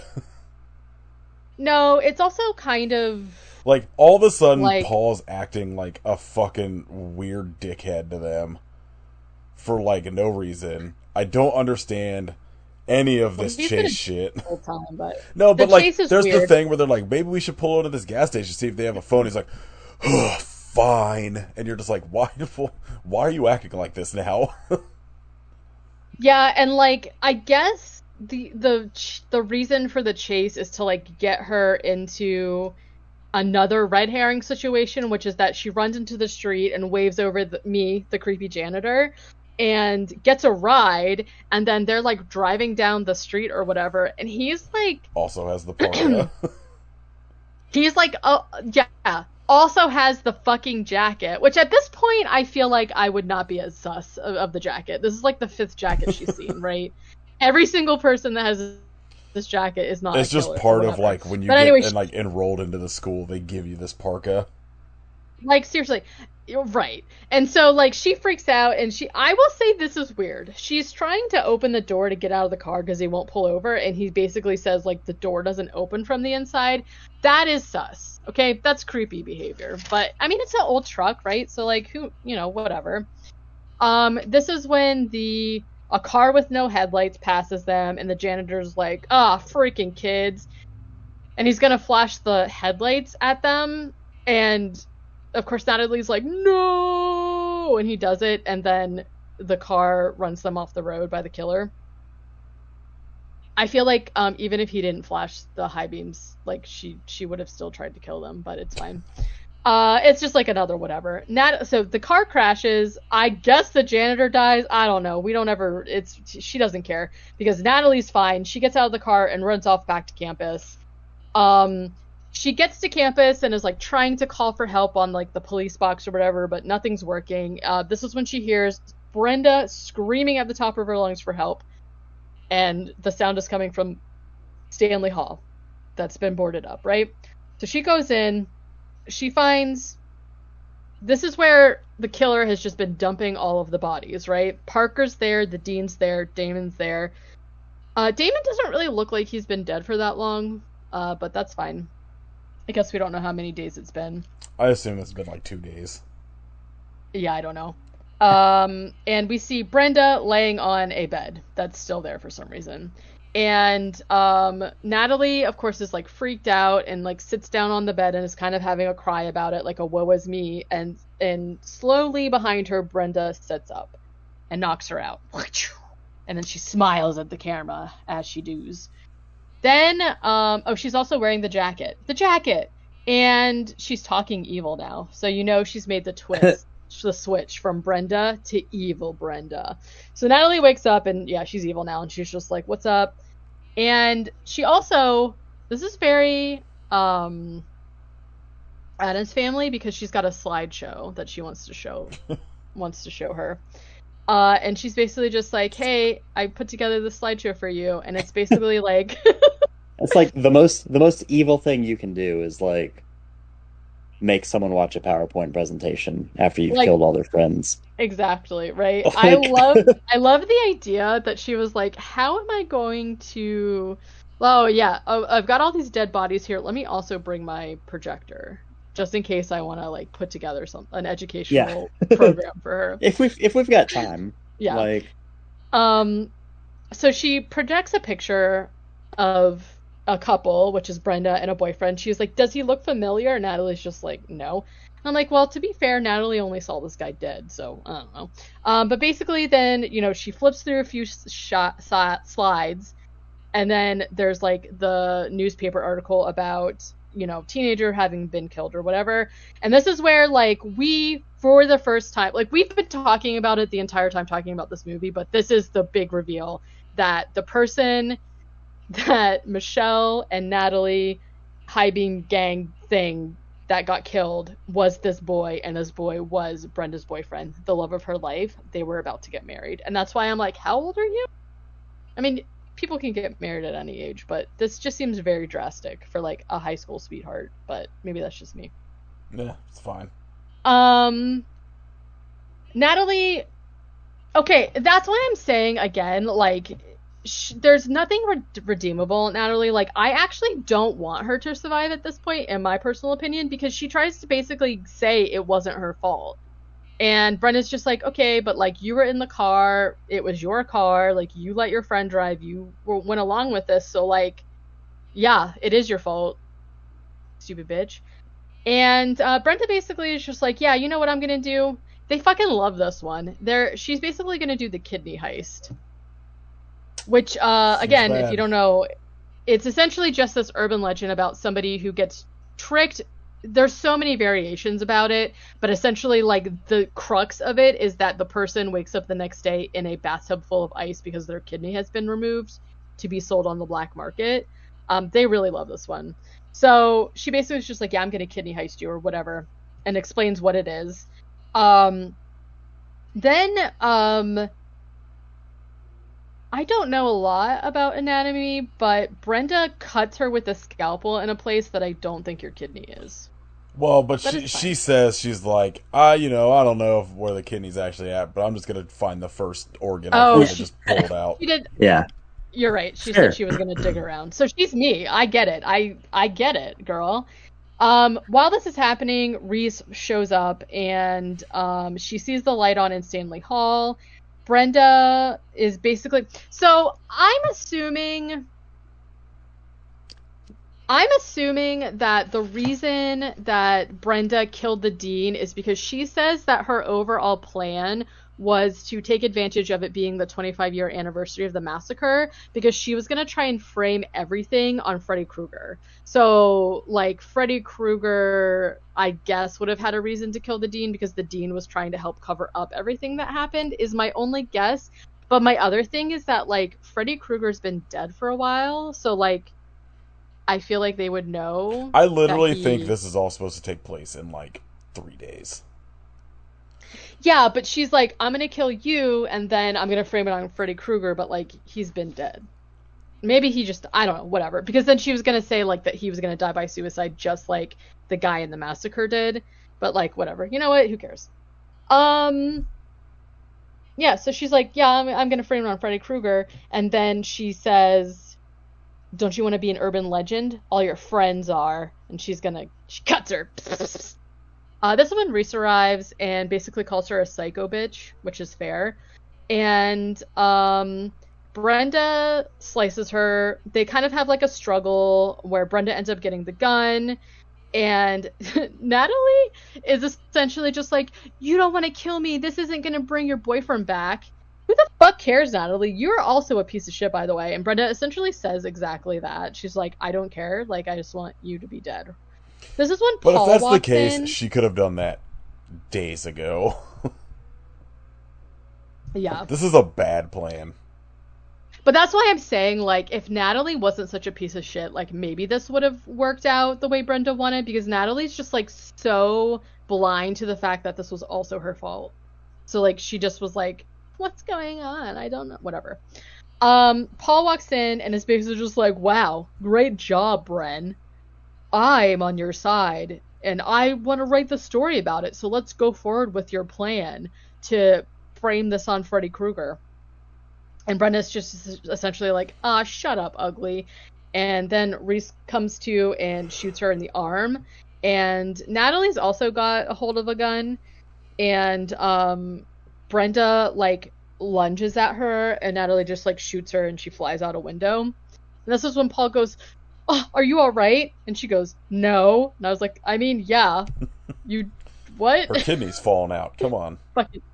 Fucking idiot. Yeah, her intestines are slipping away as we speak. This is when Paul and Natalie have somehow just left campus after this all happened. They're just, like, driving away from campus, and they're kind of, like, having a joke about how this story that just happened to them will probably become an urban legend someday, and eventually, like, the story will change. Natalie, like, the killer will become a boy, and Paul will be a girl, blah, blah, blah. And Paul is just like, okay, well, if it's an urban legend, then what's the twist? And this is when Brenda pops up with an axe from the back seat, because they didn't learn their lesson by looking to see if there was a huge person in a parka in the back seat. And then they struggle a little bit. They end up, this kind of goes on for a while too, I would say. And then they end up, like, crossing this bridge where they crash into a guardrail, and Brenda goes flying through the windshield and into the water. Then it fades into this, like, random guy telling the story, this urban legend story of what just happened, and ends it by saying, and they never found the body. And the friends are just like, okay, haha, you're full of shit, this isn't whatever. And they're just, like, giving a goof, you know, like the actual, like, what happened in the story. And the guy's like, what, none of you guys believe me? And then a girl says, I believe you, but you didn't tell it right. It's Brenda! She's alive! And she says, this is how the story really goes. And then she grins like she does, and then it's the end. The fact that they brought her back in the fucking credits of the next one made me so mad. So she should have become Bloody Mary, is what it should have been. Yeah, I was gonna say they should have brought her back for the third.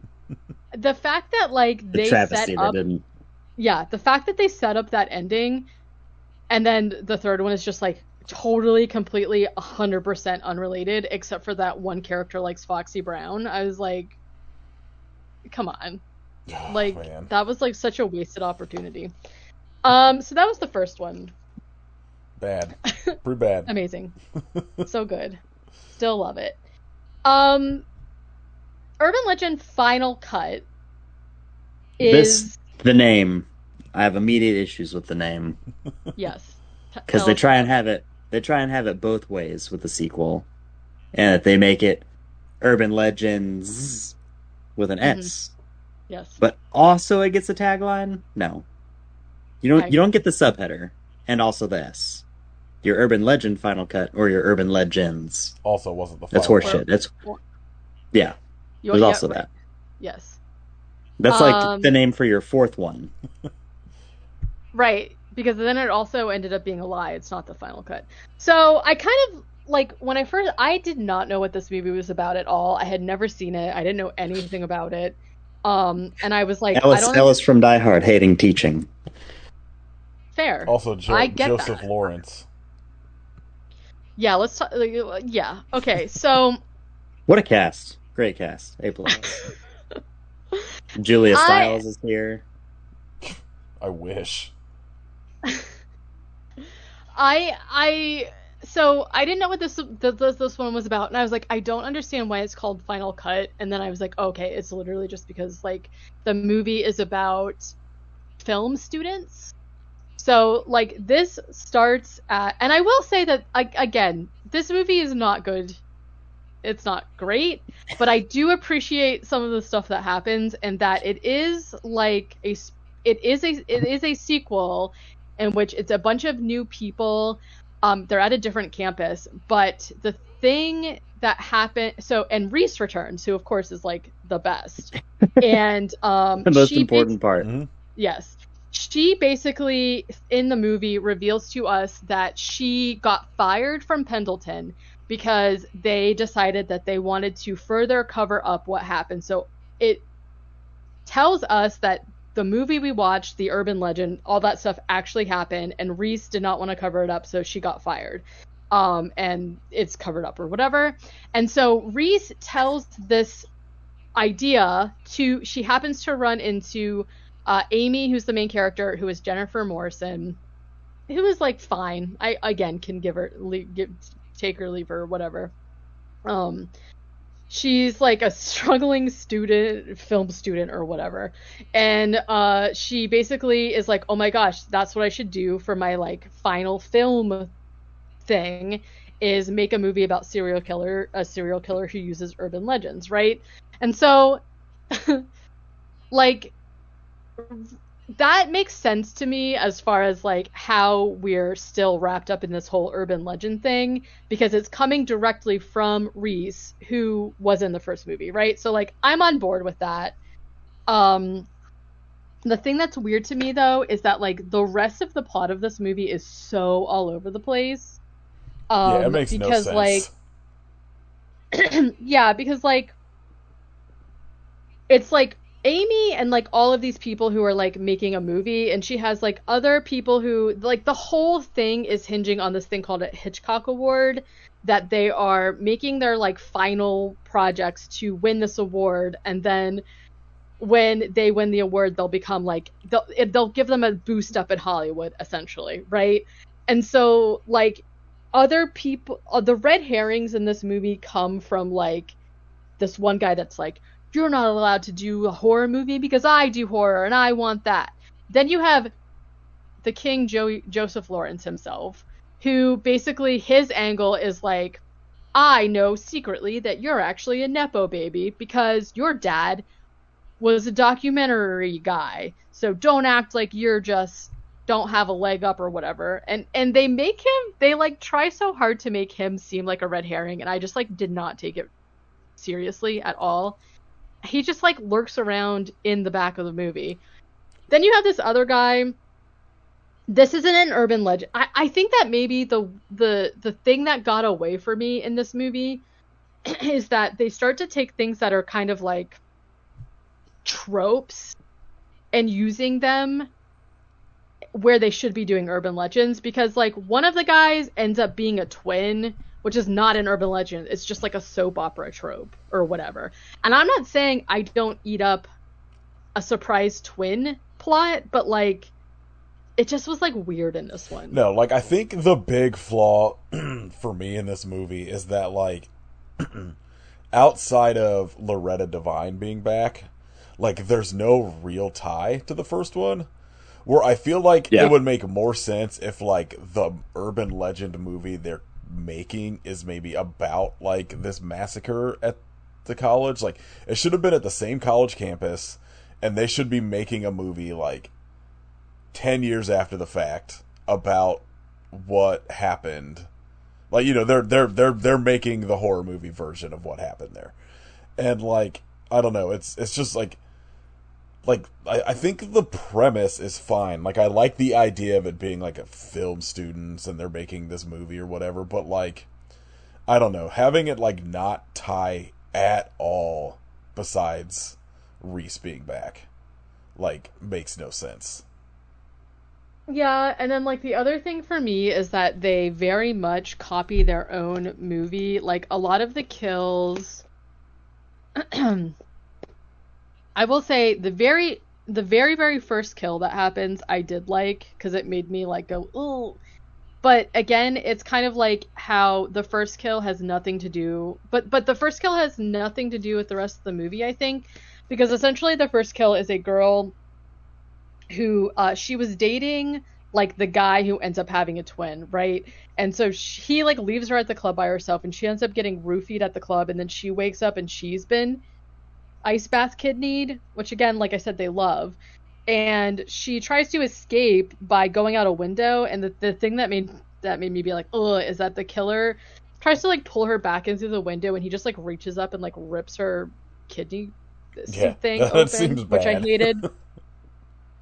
And then ends up decapitating her with a window, and then feeds the kidney to a dog. Like, at least didn't go to waste.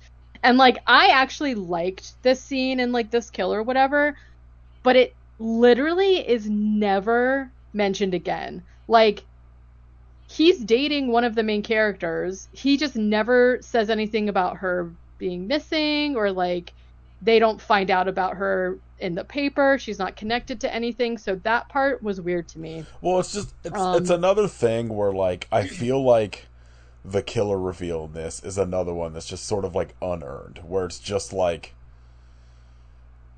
you have no connection to this teacher other than like seeing him like once in the movie towards the beginning.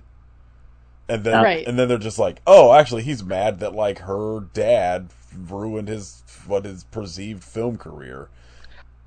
I think you instantly connect with him when he says "fuck teaching." Yes.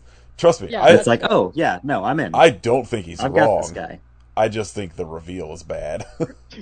Yeah. And then it's like, Yeah. I've refused to believe that the character Joey Lawrence is playing would at all bother himself with saving these people. No. Yeah, absolutely not. Especially because he doesn't seem to be targeted for being murdered at all. Like, this is like the twist, right? And so, and it's like, it does this thing where like Amy, again, who's the main character, and Trevor, the two twins, they're played by Matthew Davis, and they are Travis and Trevor. Great. Trevor is like the twin. The one twin is supposedly dies by suicide, and then Trevor shows up and is like, my brother didn't do it. So there's like all these red herrings where like Amy she thinks is figuring out what happens, but she's not. And like the main through line is that essentially what you said, like they're all going for this like Hitchcock award, and it comes out that Amy's dad used to be a famous film documentarian who has passed away in the timeline of the movie. And the teacher is mad because when he got the award instead of the teacher. And so the teacher's idea was that he was going to steal a student's movie and pass it off as his own, but in order to do that, he had to kill everybody who worked on the movie so that nobody could say that it wasn't his movie. And I was like, what? This movie, it's not great. This movie has two good things in it. Like Kit said earlier, the like fuck teaching line, and then at the beginning in the fake movie they're filming, when she looks up and sees in the mirror, "You're going down," as a dude is going down on her, and he's like, "Yeah, I'm aware." Everything else is pretty bad. Anthony Anderson, kind of killing it. This weird young babyface Anthony Anderson. Always does. Yeah, wearing a shirt that say "girls suck." Okay. There's also like a gag that obviously did not age well at all, where like at the end, of course, like after the teacher's revealed that he's been the killer the whole time, which again came out of very left field for me, but like not in a good way. Reese shows up, and like two of them have guns, and then Joey Lawrence like shows up to try and like save them for whatever reason, and knocks over this bin that had prop guns in it. So there's a bunch of prop guns all over the floor, but two of the guns are real, and they're all like scrambling to find the gun. And I was like, that doesn't age well. And what does this say? Creepy film guy randomly is going to shoot Trevor at awards. Oh, because this movie does this thing also where... another twist bullshit ending where you realize they're filming a movie. Right, so the movie starts with a fake movie because they're filming, and at first I was like, okay, whatever. But then at the end, they're like posthumously giving the twin who died the award for his movie because it was amazing, and so the brother goes to accept it, and then they just have this like other red herring, like creepy VA visual audio guy there, like all of a sudden pull out like an AK-47 to shoot him, and I was like, what is going on? And then it turns out it's another movie, and I was like, I don't like that. Do you know how? Can you please stop? How sick a movie like this? If this movie had been nothing but like kills that reference like movie urban legends, would have been like if it was like, you know, oh, there's a dead body swinging in the background of Wizard of Oz, or like there's a ghost and 3 men and a baby, or what. Like, if they had just done that kind of shit as all the kills, I probably would have been way more on board with this movie than what they do. Because, like, most of it doesn't feel like urban legend kills to me. It just feels like generic slasher kills. Well, and like the only good one to me, like I said, was the one in the very beginning, but that's again like they didn't do the kidney ice bath thing before, but they referenced it a bunch. But then the rest of them are all like variations of what happened in the first one, where like the one blonde girl pranks Amy that she gets killed the same way that Damon did, right? And then she actually dies.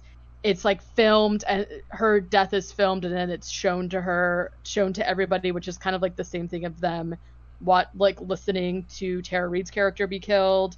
There is the die by suicide, which like wasn't real, and then again the same audio thing where electrocuted.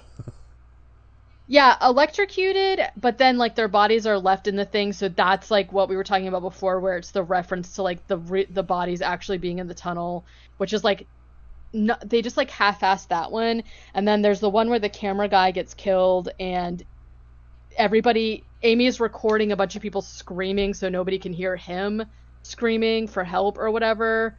So it's like, I don't know, it's all just like watered down versions of things that already happened in the first one. So, I don't know. It's bad. But the ending, the very, very ending of the movie is somebody, basically, it's like the movie that was being shot, right? Then somebody turns it off on the TV, and it's just like, what a great movie, and it pulls out, and the professor is like in a mental health facility for some reason. Like, I don't really understand why. But his nurse turns out to be Brenda from the first movie, and she says, I think we have a lot in common. And then she gives us that smile. Oh my god, and you get like 10 minutes of fucking Hitchcock music playing as they walk down a hallway. Great. I wish so bad that if they had to do a third one, even if it ended up being bad, like, it would have been a continuation. Because, like, what's going on there? Like, what could she possibly do with this guy who seemed essentially comatose? You know what I'm saying? Like... Well, instead, we get a perfectly good masterpiece in Bloody Mary. Well, we can move on to that now, which I have almost no notes on because real banger. Jesus. This movie's so fucking bad. This one is like so weird to me because again, I think that they do mention Pendleton, which again is like the massacre that happened in the first movie. But that's it. And the rest of this like makes kind of no sense because it starts by showing us something that happened in the like 1969, which is a origin that they've made up about Bloody Mary. But in this movie, all of the characters for some reason are in high school. And like Bloody Mary shows up as an actual ghost, and she is the killer that is killing people via urban legends. Great. Like, my favorite weapon, urban legends. Yeah, and like I will say that like the trope that ends up happening is like or like the urban legend, like this is a story that I have heard before where like it's essentially these shitty football guys who like drug these girls at a party, and then like one of the girls doesn't like end up drinking all of the like the drugs essentially, and it breaks away. One of the guys follows her and like punches her because she's trying to fight him, and she falls and he thinks she's dead, so he hides her body, and like she ends up dying. He hides her body in a chest, and she's like not dead, and she wakes up and then ends up dying because she's stuck in the thing. And then she comes back to like haunt them, but like instead of killing the football players who were responsible for like hurting her friends and killing her, she decides that she's going to come back as a ghost to kill the children of the football players. And then like they have to figure out. Is that a thing you could just decide that you're going to come back as a ghost? Yeah. If you're a vengeful spirit, I guess. Like, I don't understand why she looks the way that she does. I don't understand the CG. I don't understand what's going on at the end when she, like, breathes pebbles on the guy, and then there's, like, different colored mists and whatnot. Like, I don't really get that. But, like, the twist in this one is that... So, like, the main character girl, like... basically her and her friends, these football people, end up doing the same quote-unquote prank to them as what happened with Bloody Mary, but they all live or whatever, and then people start dying. So I guess like them doing the prank is what like resurrected her spirit, ? I don't know. Yeah, it makes no sense. But then she starts killing people. And the main character, whose name I don't even know, it doesn't matter, is they're trying to figure out like what's going on. And one of the girls who survived the original thing, she's the one that replaces like she's the one that makes like the Foxy Brown, has like the Foxy Brown reference or whatever. And she's like just like a pothead now to like deal with life, which is, you know, fine. And she's basically like you know, they're like, okay, we figured out like kind of what's going on, but we need to figure out who these football player parents were so we can help who's dying now. And she goes to like talk to the friend, and the friend's like, oh, I don't remember who they were. And I was like, that was like the most traumatic thing that ever happened to you. I don't know how you just, I don't know if she was like pretending like she didn't know who the dates were, or if she actually didn't know. I think she's just saying that because, like, you know, the spoiler, the reveal that like the guy that killed Mary is now like a congressman or fucking whatever in the state. Like, I think it's that she's just like, nothing good is gonna come from me pointing this guy out, sort of thing. Yeah, and it also like it makes no sense either, because like the twist is that the guy who actually killed Mary is like the main character's stepdad. And I was like, okay, well, you're safe then, because you're not his like real kids. It's fine, even though I think he ends up killing the brother or whatever. Yeah. I don't know, it's very stupid. Some of the deaths that happen is that but yeah, Bloody Mary is like literally an actual entity in this movie. So like one of the guys gets burned to a crisp in a tanning bed. That's fine, I don't hate it, but whatever. One of the girls is like the spider baby thing, where a spider lays an egg in her face, and it's really real. Yeah, really realistic. And then there's like all of these babies. There's like hundreds and hundreds of babies coming out, and then she like rips a chunk of her face off, and like there's just thousands of babies everywhere. One guy pees on an electric fence, and they even show Mary as if she's in the flesh flipping the switch to like turn on the electrocution that like electrocutes him. I was like, okay, you know what? Good for her. She's having the time of her life. Then they do the one where like the one with like the dog licking his hand, and it was actually a person, and the dog is dead, unfortunately. But then this whole scene to me is like so weird, because like Mary comes out from under the bed and is like sitting on him as if she's like a real person, and it's just like stabbing him in the face with a broken 40 bottle. And I was like, this is so, like, maybe it could have been salvaged for me if she was like possessing somebody to do it or something, but the fact that she's just like this ghost pinning somebody down, to me, just was like really strange. And she also looked weird. I She don't know. looks so shitty. It's like Yeah, some of the worst like B movie makeup I feel like I've seen in a while. For what was yeah, probably like not like a major budget, but like probably like a bigger budget than we would have expected for how bad this looks. yeah. It was Like even like it when was she's like killing that guy, like the blood spray and like sound effects or whatever just are real like shitty. Like he there's they do that thing where he screams for like half a second and then they just cut it out while he's being stabbed. It's I don't know, it's bad. It's just fucking this movie's terrible. yeah. It's. I was trying to see the soundtrack, but One of the trivia things is the porn Bucky watches at the motel contains a scene from a dream sequence in Urban Legend's final cut where Amy dreams she's having sex with Trevor. it's a dream from Urban Dream Sequence and what? From Final Cut. Oh, like something they cut out, I guess. No, it's just where there's apparently a scene I don't remember of Amy dreaming that she's having sex with Trevor. Oh yeah, that's right. Yeah. Oh, Towards yeah, like the yeah, yeah, end. yeah. Okay. Apparently Yes, that's yes, yes. what is playing on the TV. I do remember that now that you're saying it. Okay, that's kind of weird. I was trying to see if there's a. Yeah, this movie was $3.5 million budget, which is like pretty good for a fucking straight to, DVD movie. Like it's Yeah. kind of crazy how shitty some of the stuff in this looks. The fucking like fake skeleton at the end.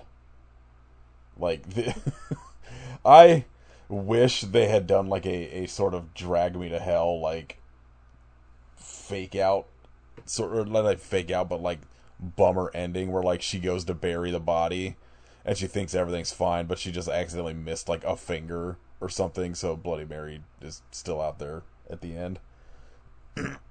One of the other things that I thought was so wild about the movie is that like they're dragging her Bloody Mary's friend around or whatever, and because she's basically just like, okay, the way that you have to put her to rest is that you have to find her body and then bury her, and the girl realizes that Mary is like in a chest in the attic, and like I don't know why nobody ever. Yeah, Like, how has no one gone into went this up there fucking or like looked around. storage basement of this school and like looked into this chest in like 20 something Right. years, however long it's been?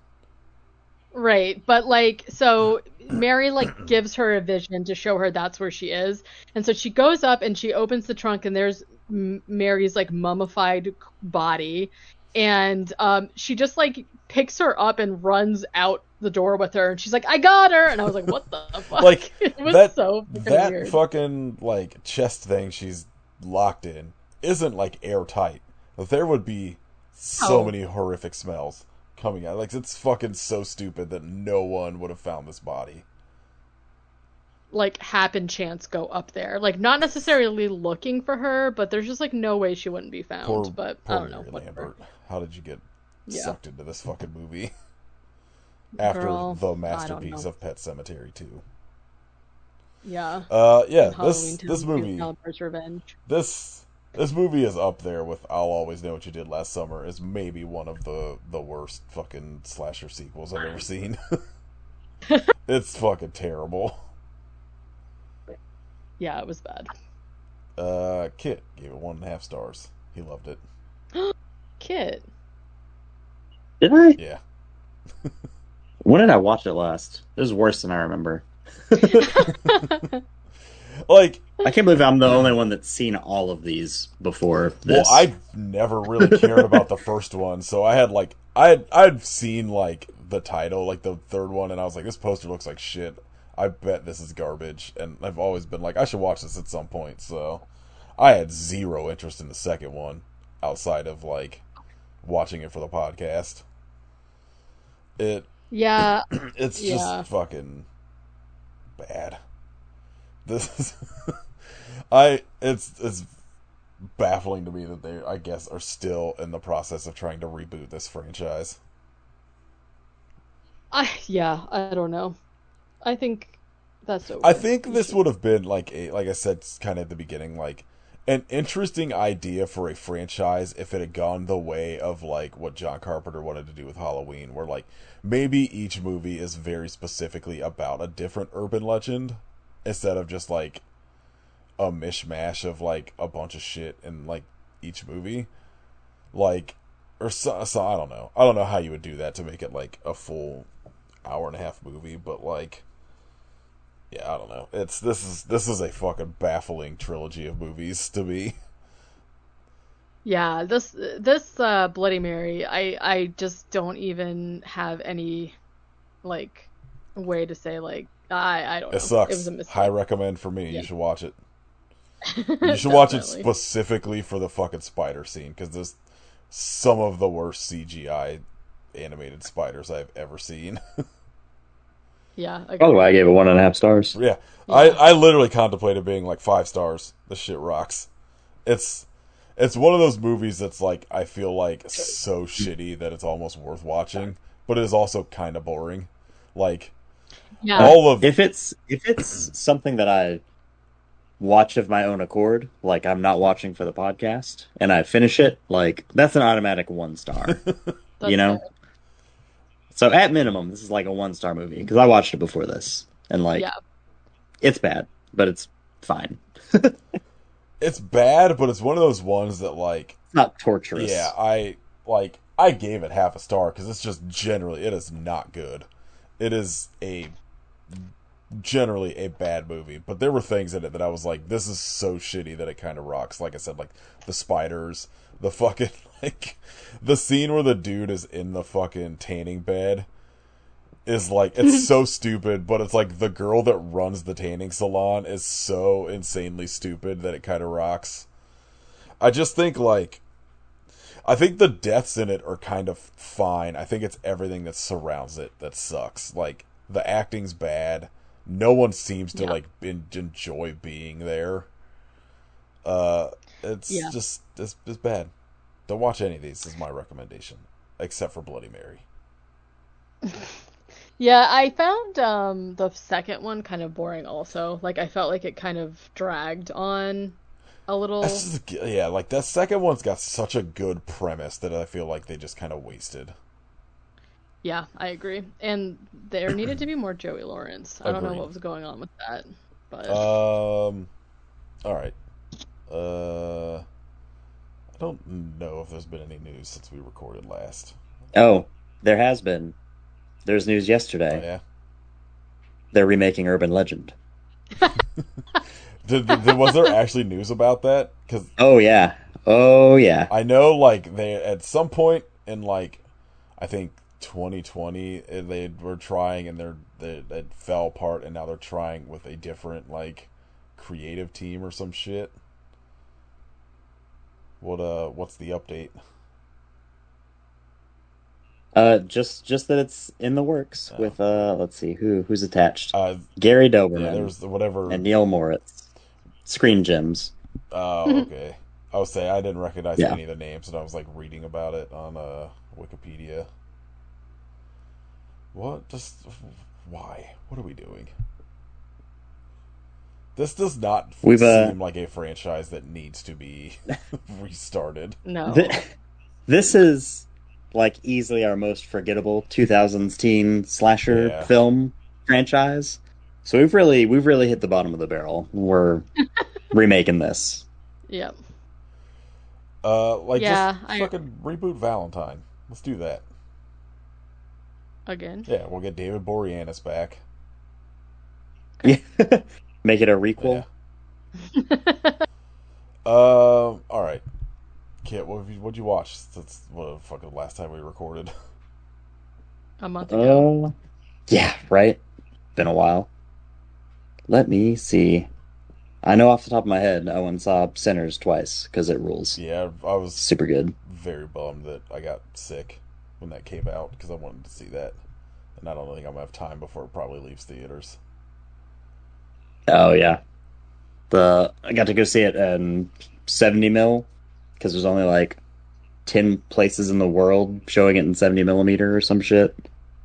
And one of them is just like 30 minutes away. Like, yeah, fuck it, let's go do that. And it fucking ruled.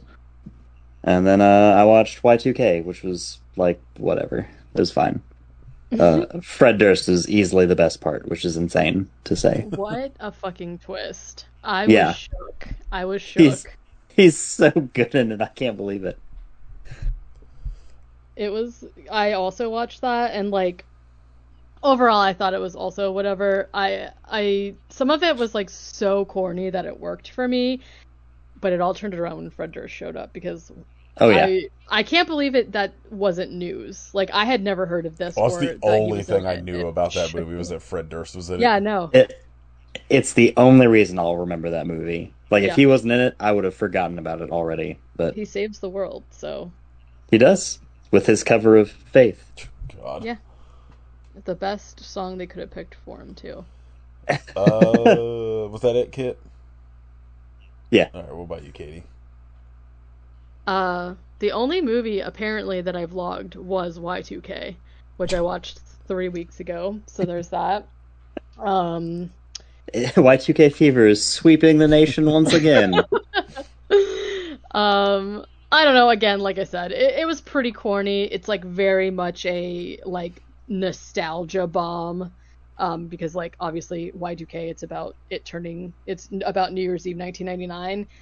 And I don't know if I recommend it to everyone, but if you're wanting to watch something for nostalgia reasons, like Yeah, it's fine to throw on. yeah, it's like a decent little like afternoon time waster, you know? Yeah, Jaden Martell is like the lead, and I like him. I think there's mixed opinions on him, but then because we watched the movie Fargo finally, like last month or whatever, we finally started watching the TV show. So that's mostly what we've been doing because it's like the episodes are like almost an hour long. So we've been watching through that, and we're also watching the new season of The Last of Us, which has been rude as hell. But other than that, I've just been watching like I don't know. I've just had shitty ghost stuff on in the background. Hell yeah. And the new season of Ghost Adventures is out, so I've been watching that. Yeah, it looks. And The it's new season of Shitty been looks Ghost. bad. a doozy. The first episode was about them investigating the poltergeist house. That one we will have to do because it was crazy. Then the second episode is them going back to the Winchester Mystery House, but like for some reason they're only investigating Harry Houdini, and they have Harry Houdini's like great nephew there or something, and he is like all into it, and it is also really bonkers. So I can't even wait to see where the rest of the season goes. And Zach is jacked now for some reason, so that is concerning to me also. So we'll see. Let's see. I watched the Agfa mystery mixtape Blu-ray that Agfa put out, which is like 8 hours of these video mixtapes they made. I think starting during the early pandemic when they were trying to like raise money to keep Agfa running, and they're bonkers. High recommend. If you can find that Blu-ray still in print somewhere, high recommend. I watched Disembodied, which rocks. I think Bleeding Skull put that out, and I just bought it because Lance from Unsung Horrors had a commentary track on it, and I was like, I'll check this out, and it's fucking really good. I like that movie. I don't know if it's just me, but I can't hear like anything you're saying. Well, don't listen. Yeah, like most of that cut out. Well, everyone else will hear it. I said I watched Disembodied, the Bleeding Skull It's release. just- Disembodied rules. Okay. And then I watched the first 2 minutes of Taint Light, which is a It keeps just being like you saying I watched, and then it's just Well, silent. I don't know what to tell you. I watched a movie called Taint Light, which was a Twilight fucking ripoff. I watched 90 seconds of it and turned it off. Oh, you loved it. It's You got a fucking tattoo of it, I bet. one of the worst things I've seen. The first 90 seconds of. Wow. And then I watched 2023's T Blockers from Alice Mayo McKay. It was really good. That's pretty much it. I watched a bunch of urban legend movies, and they were bad. Oh, well, then I did watch a bunch of stuff, but it was all rewatches for my birthday, so I'm not going to mention that. It But was a goofy movie for the 1000th time. it was a Goofy movie and Brink and also Heavyweights, which is still amazing. All right, Kit, what do you want to shout out? Uh, fuck. I thought about something a while ago and I forgot. Anti shout out. Fucking re-releasing Star Wars movies. They're bad. Don't go see them.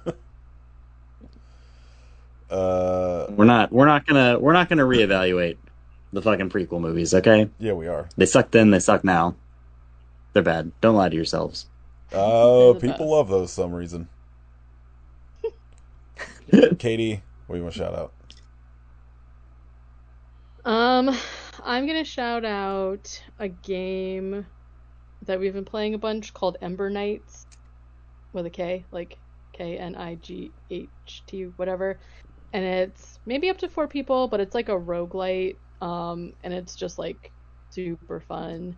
I don't really play games like that much because it's like one of those ones where it's like you go through a run and every single time all of your equipment and like your stats and stuff start at 0 and then you pick something random throughout the level.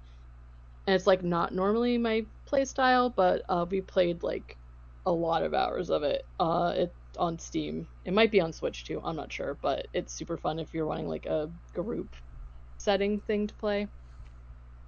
And it's hard. Anti shout out. Getting COVID finally. Turns out that shit sucks. And Yeah, who it's knew? pretty bad. I wish somebody would have told me beforehand. Yeah, sorry. All right. I don't know what we're gonna do next week. I have some ideas we can talk about after we're done recording. Oh no. Yeah, we gotta do dinosaurs in a mining facility at some point, but I want to make sure all 3 of us are around for that. So we'll figure it out. Hell yeah. I also don't know if y'all want to go back to Bigfoot movies or not, so we'll figure something out. Yeah, we'll see. All right, if you'd like to support us, you can join our Patreon at patreon.com/IPSufferPodcast. I don't even fucking like my brain is so fucked up from the like last 2 weeks of having COVID that I don't even fucking remember what the last bonus episode we did was. But there's some on there, probably. Yeah, we did something. You can leave us a rating and review on iTunes and Spotify and all that shit. You can follow us on Instagram at IPSufferPodcast. You can follow Kit at Hidden Kitstery and Kitrification of Blood. You can follow Katie at Werewolfface. Join Katie's Patreon at patreon.com/werewolfface. You can listen to my other podcast, Nate K Movie Club. Everybody go watch Urban Legends Bloody Mary. Hi. Hope you get Bloody I Mary. recommend. Watch it on Pluto so you can get fucking 9 5-minute 4,000 Oh ads. my god, man. The first one I watched had 3 commercial breaks, and like they did the thing where you got like they did all 3 of them in the first like 30 minutes so that like the entire last hour of the movie played like fine. And then the second 2 had like 10 commercial breaks, and every commercial break was Yeah. like 4 minutes, and I was like, oh my god. Look, The thing that bothers me about it too is that like at least on Tubi and other things that do commercials, it'll tell you like 1.5 minutes of yeah, ads this or one whatever. doesn't.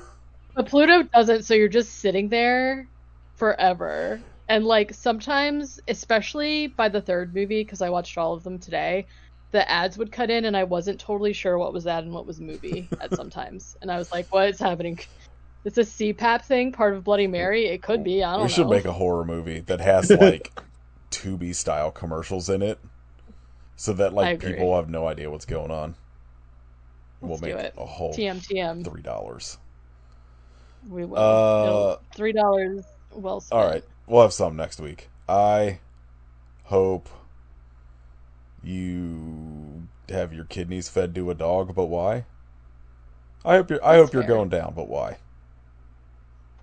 And I hope you hate teaching. Fuck teaching. Yeah. Fuck the teaching. real lesson from these three movies. That's right. That's what I took away anyway.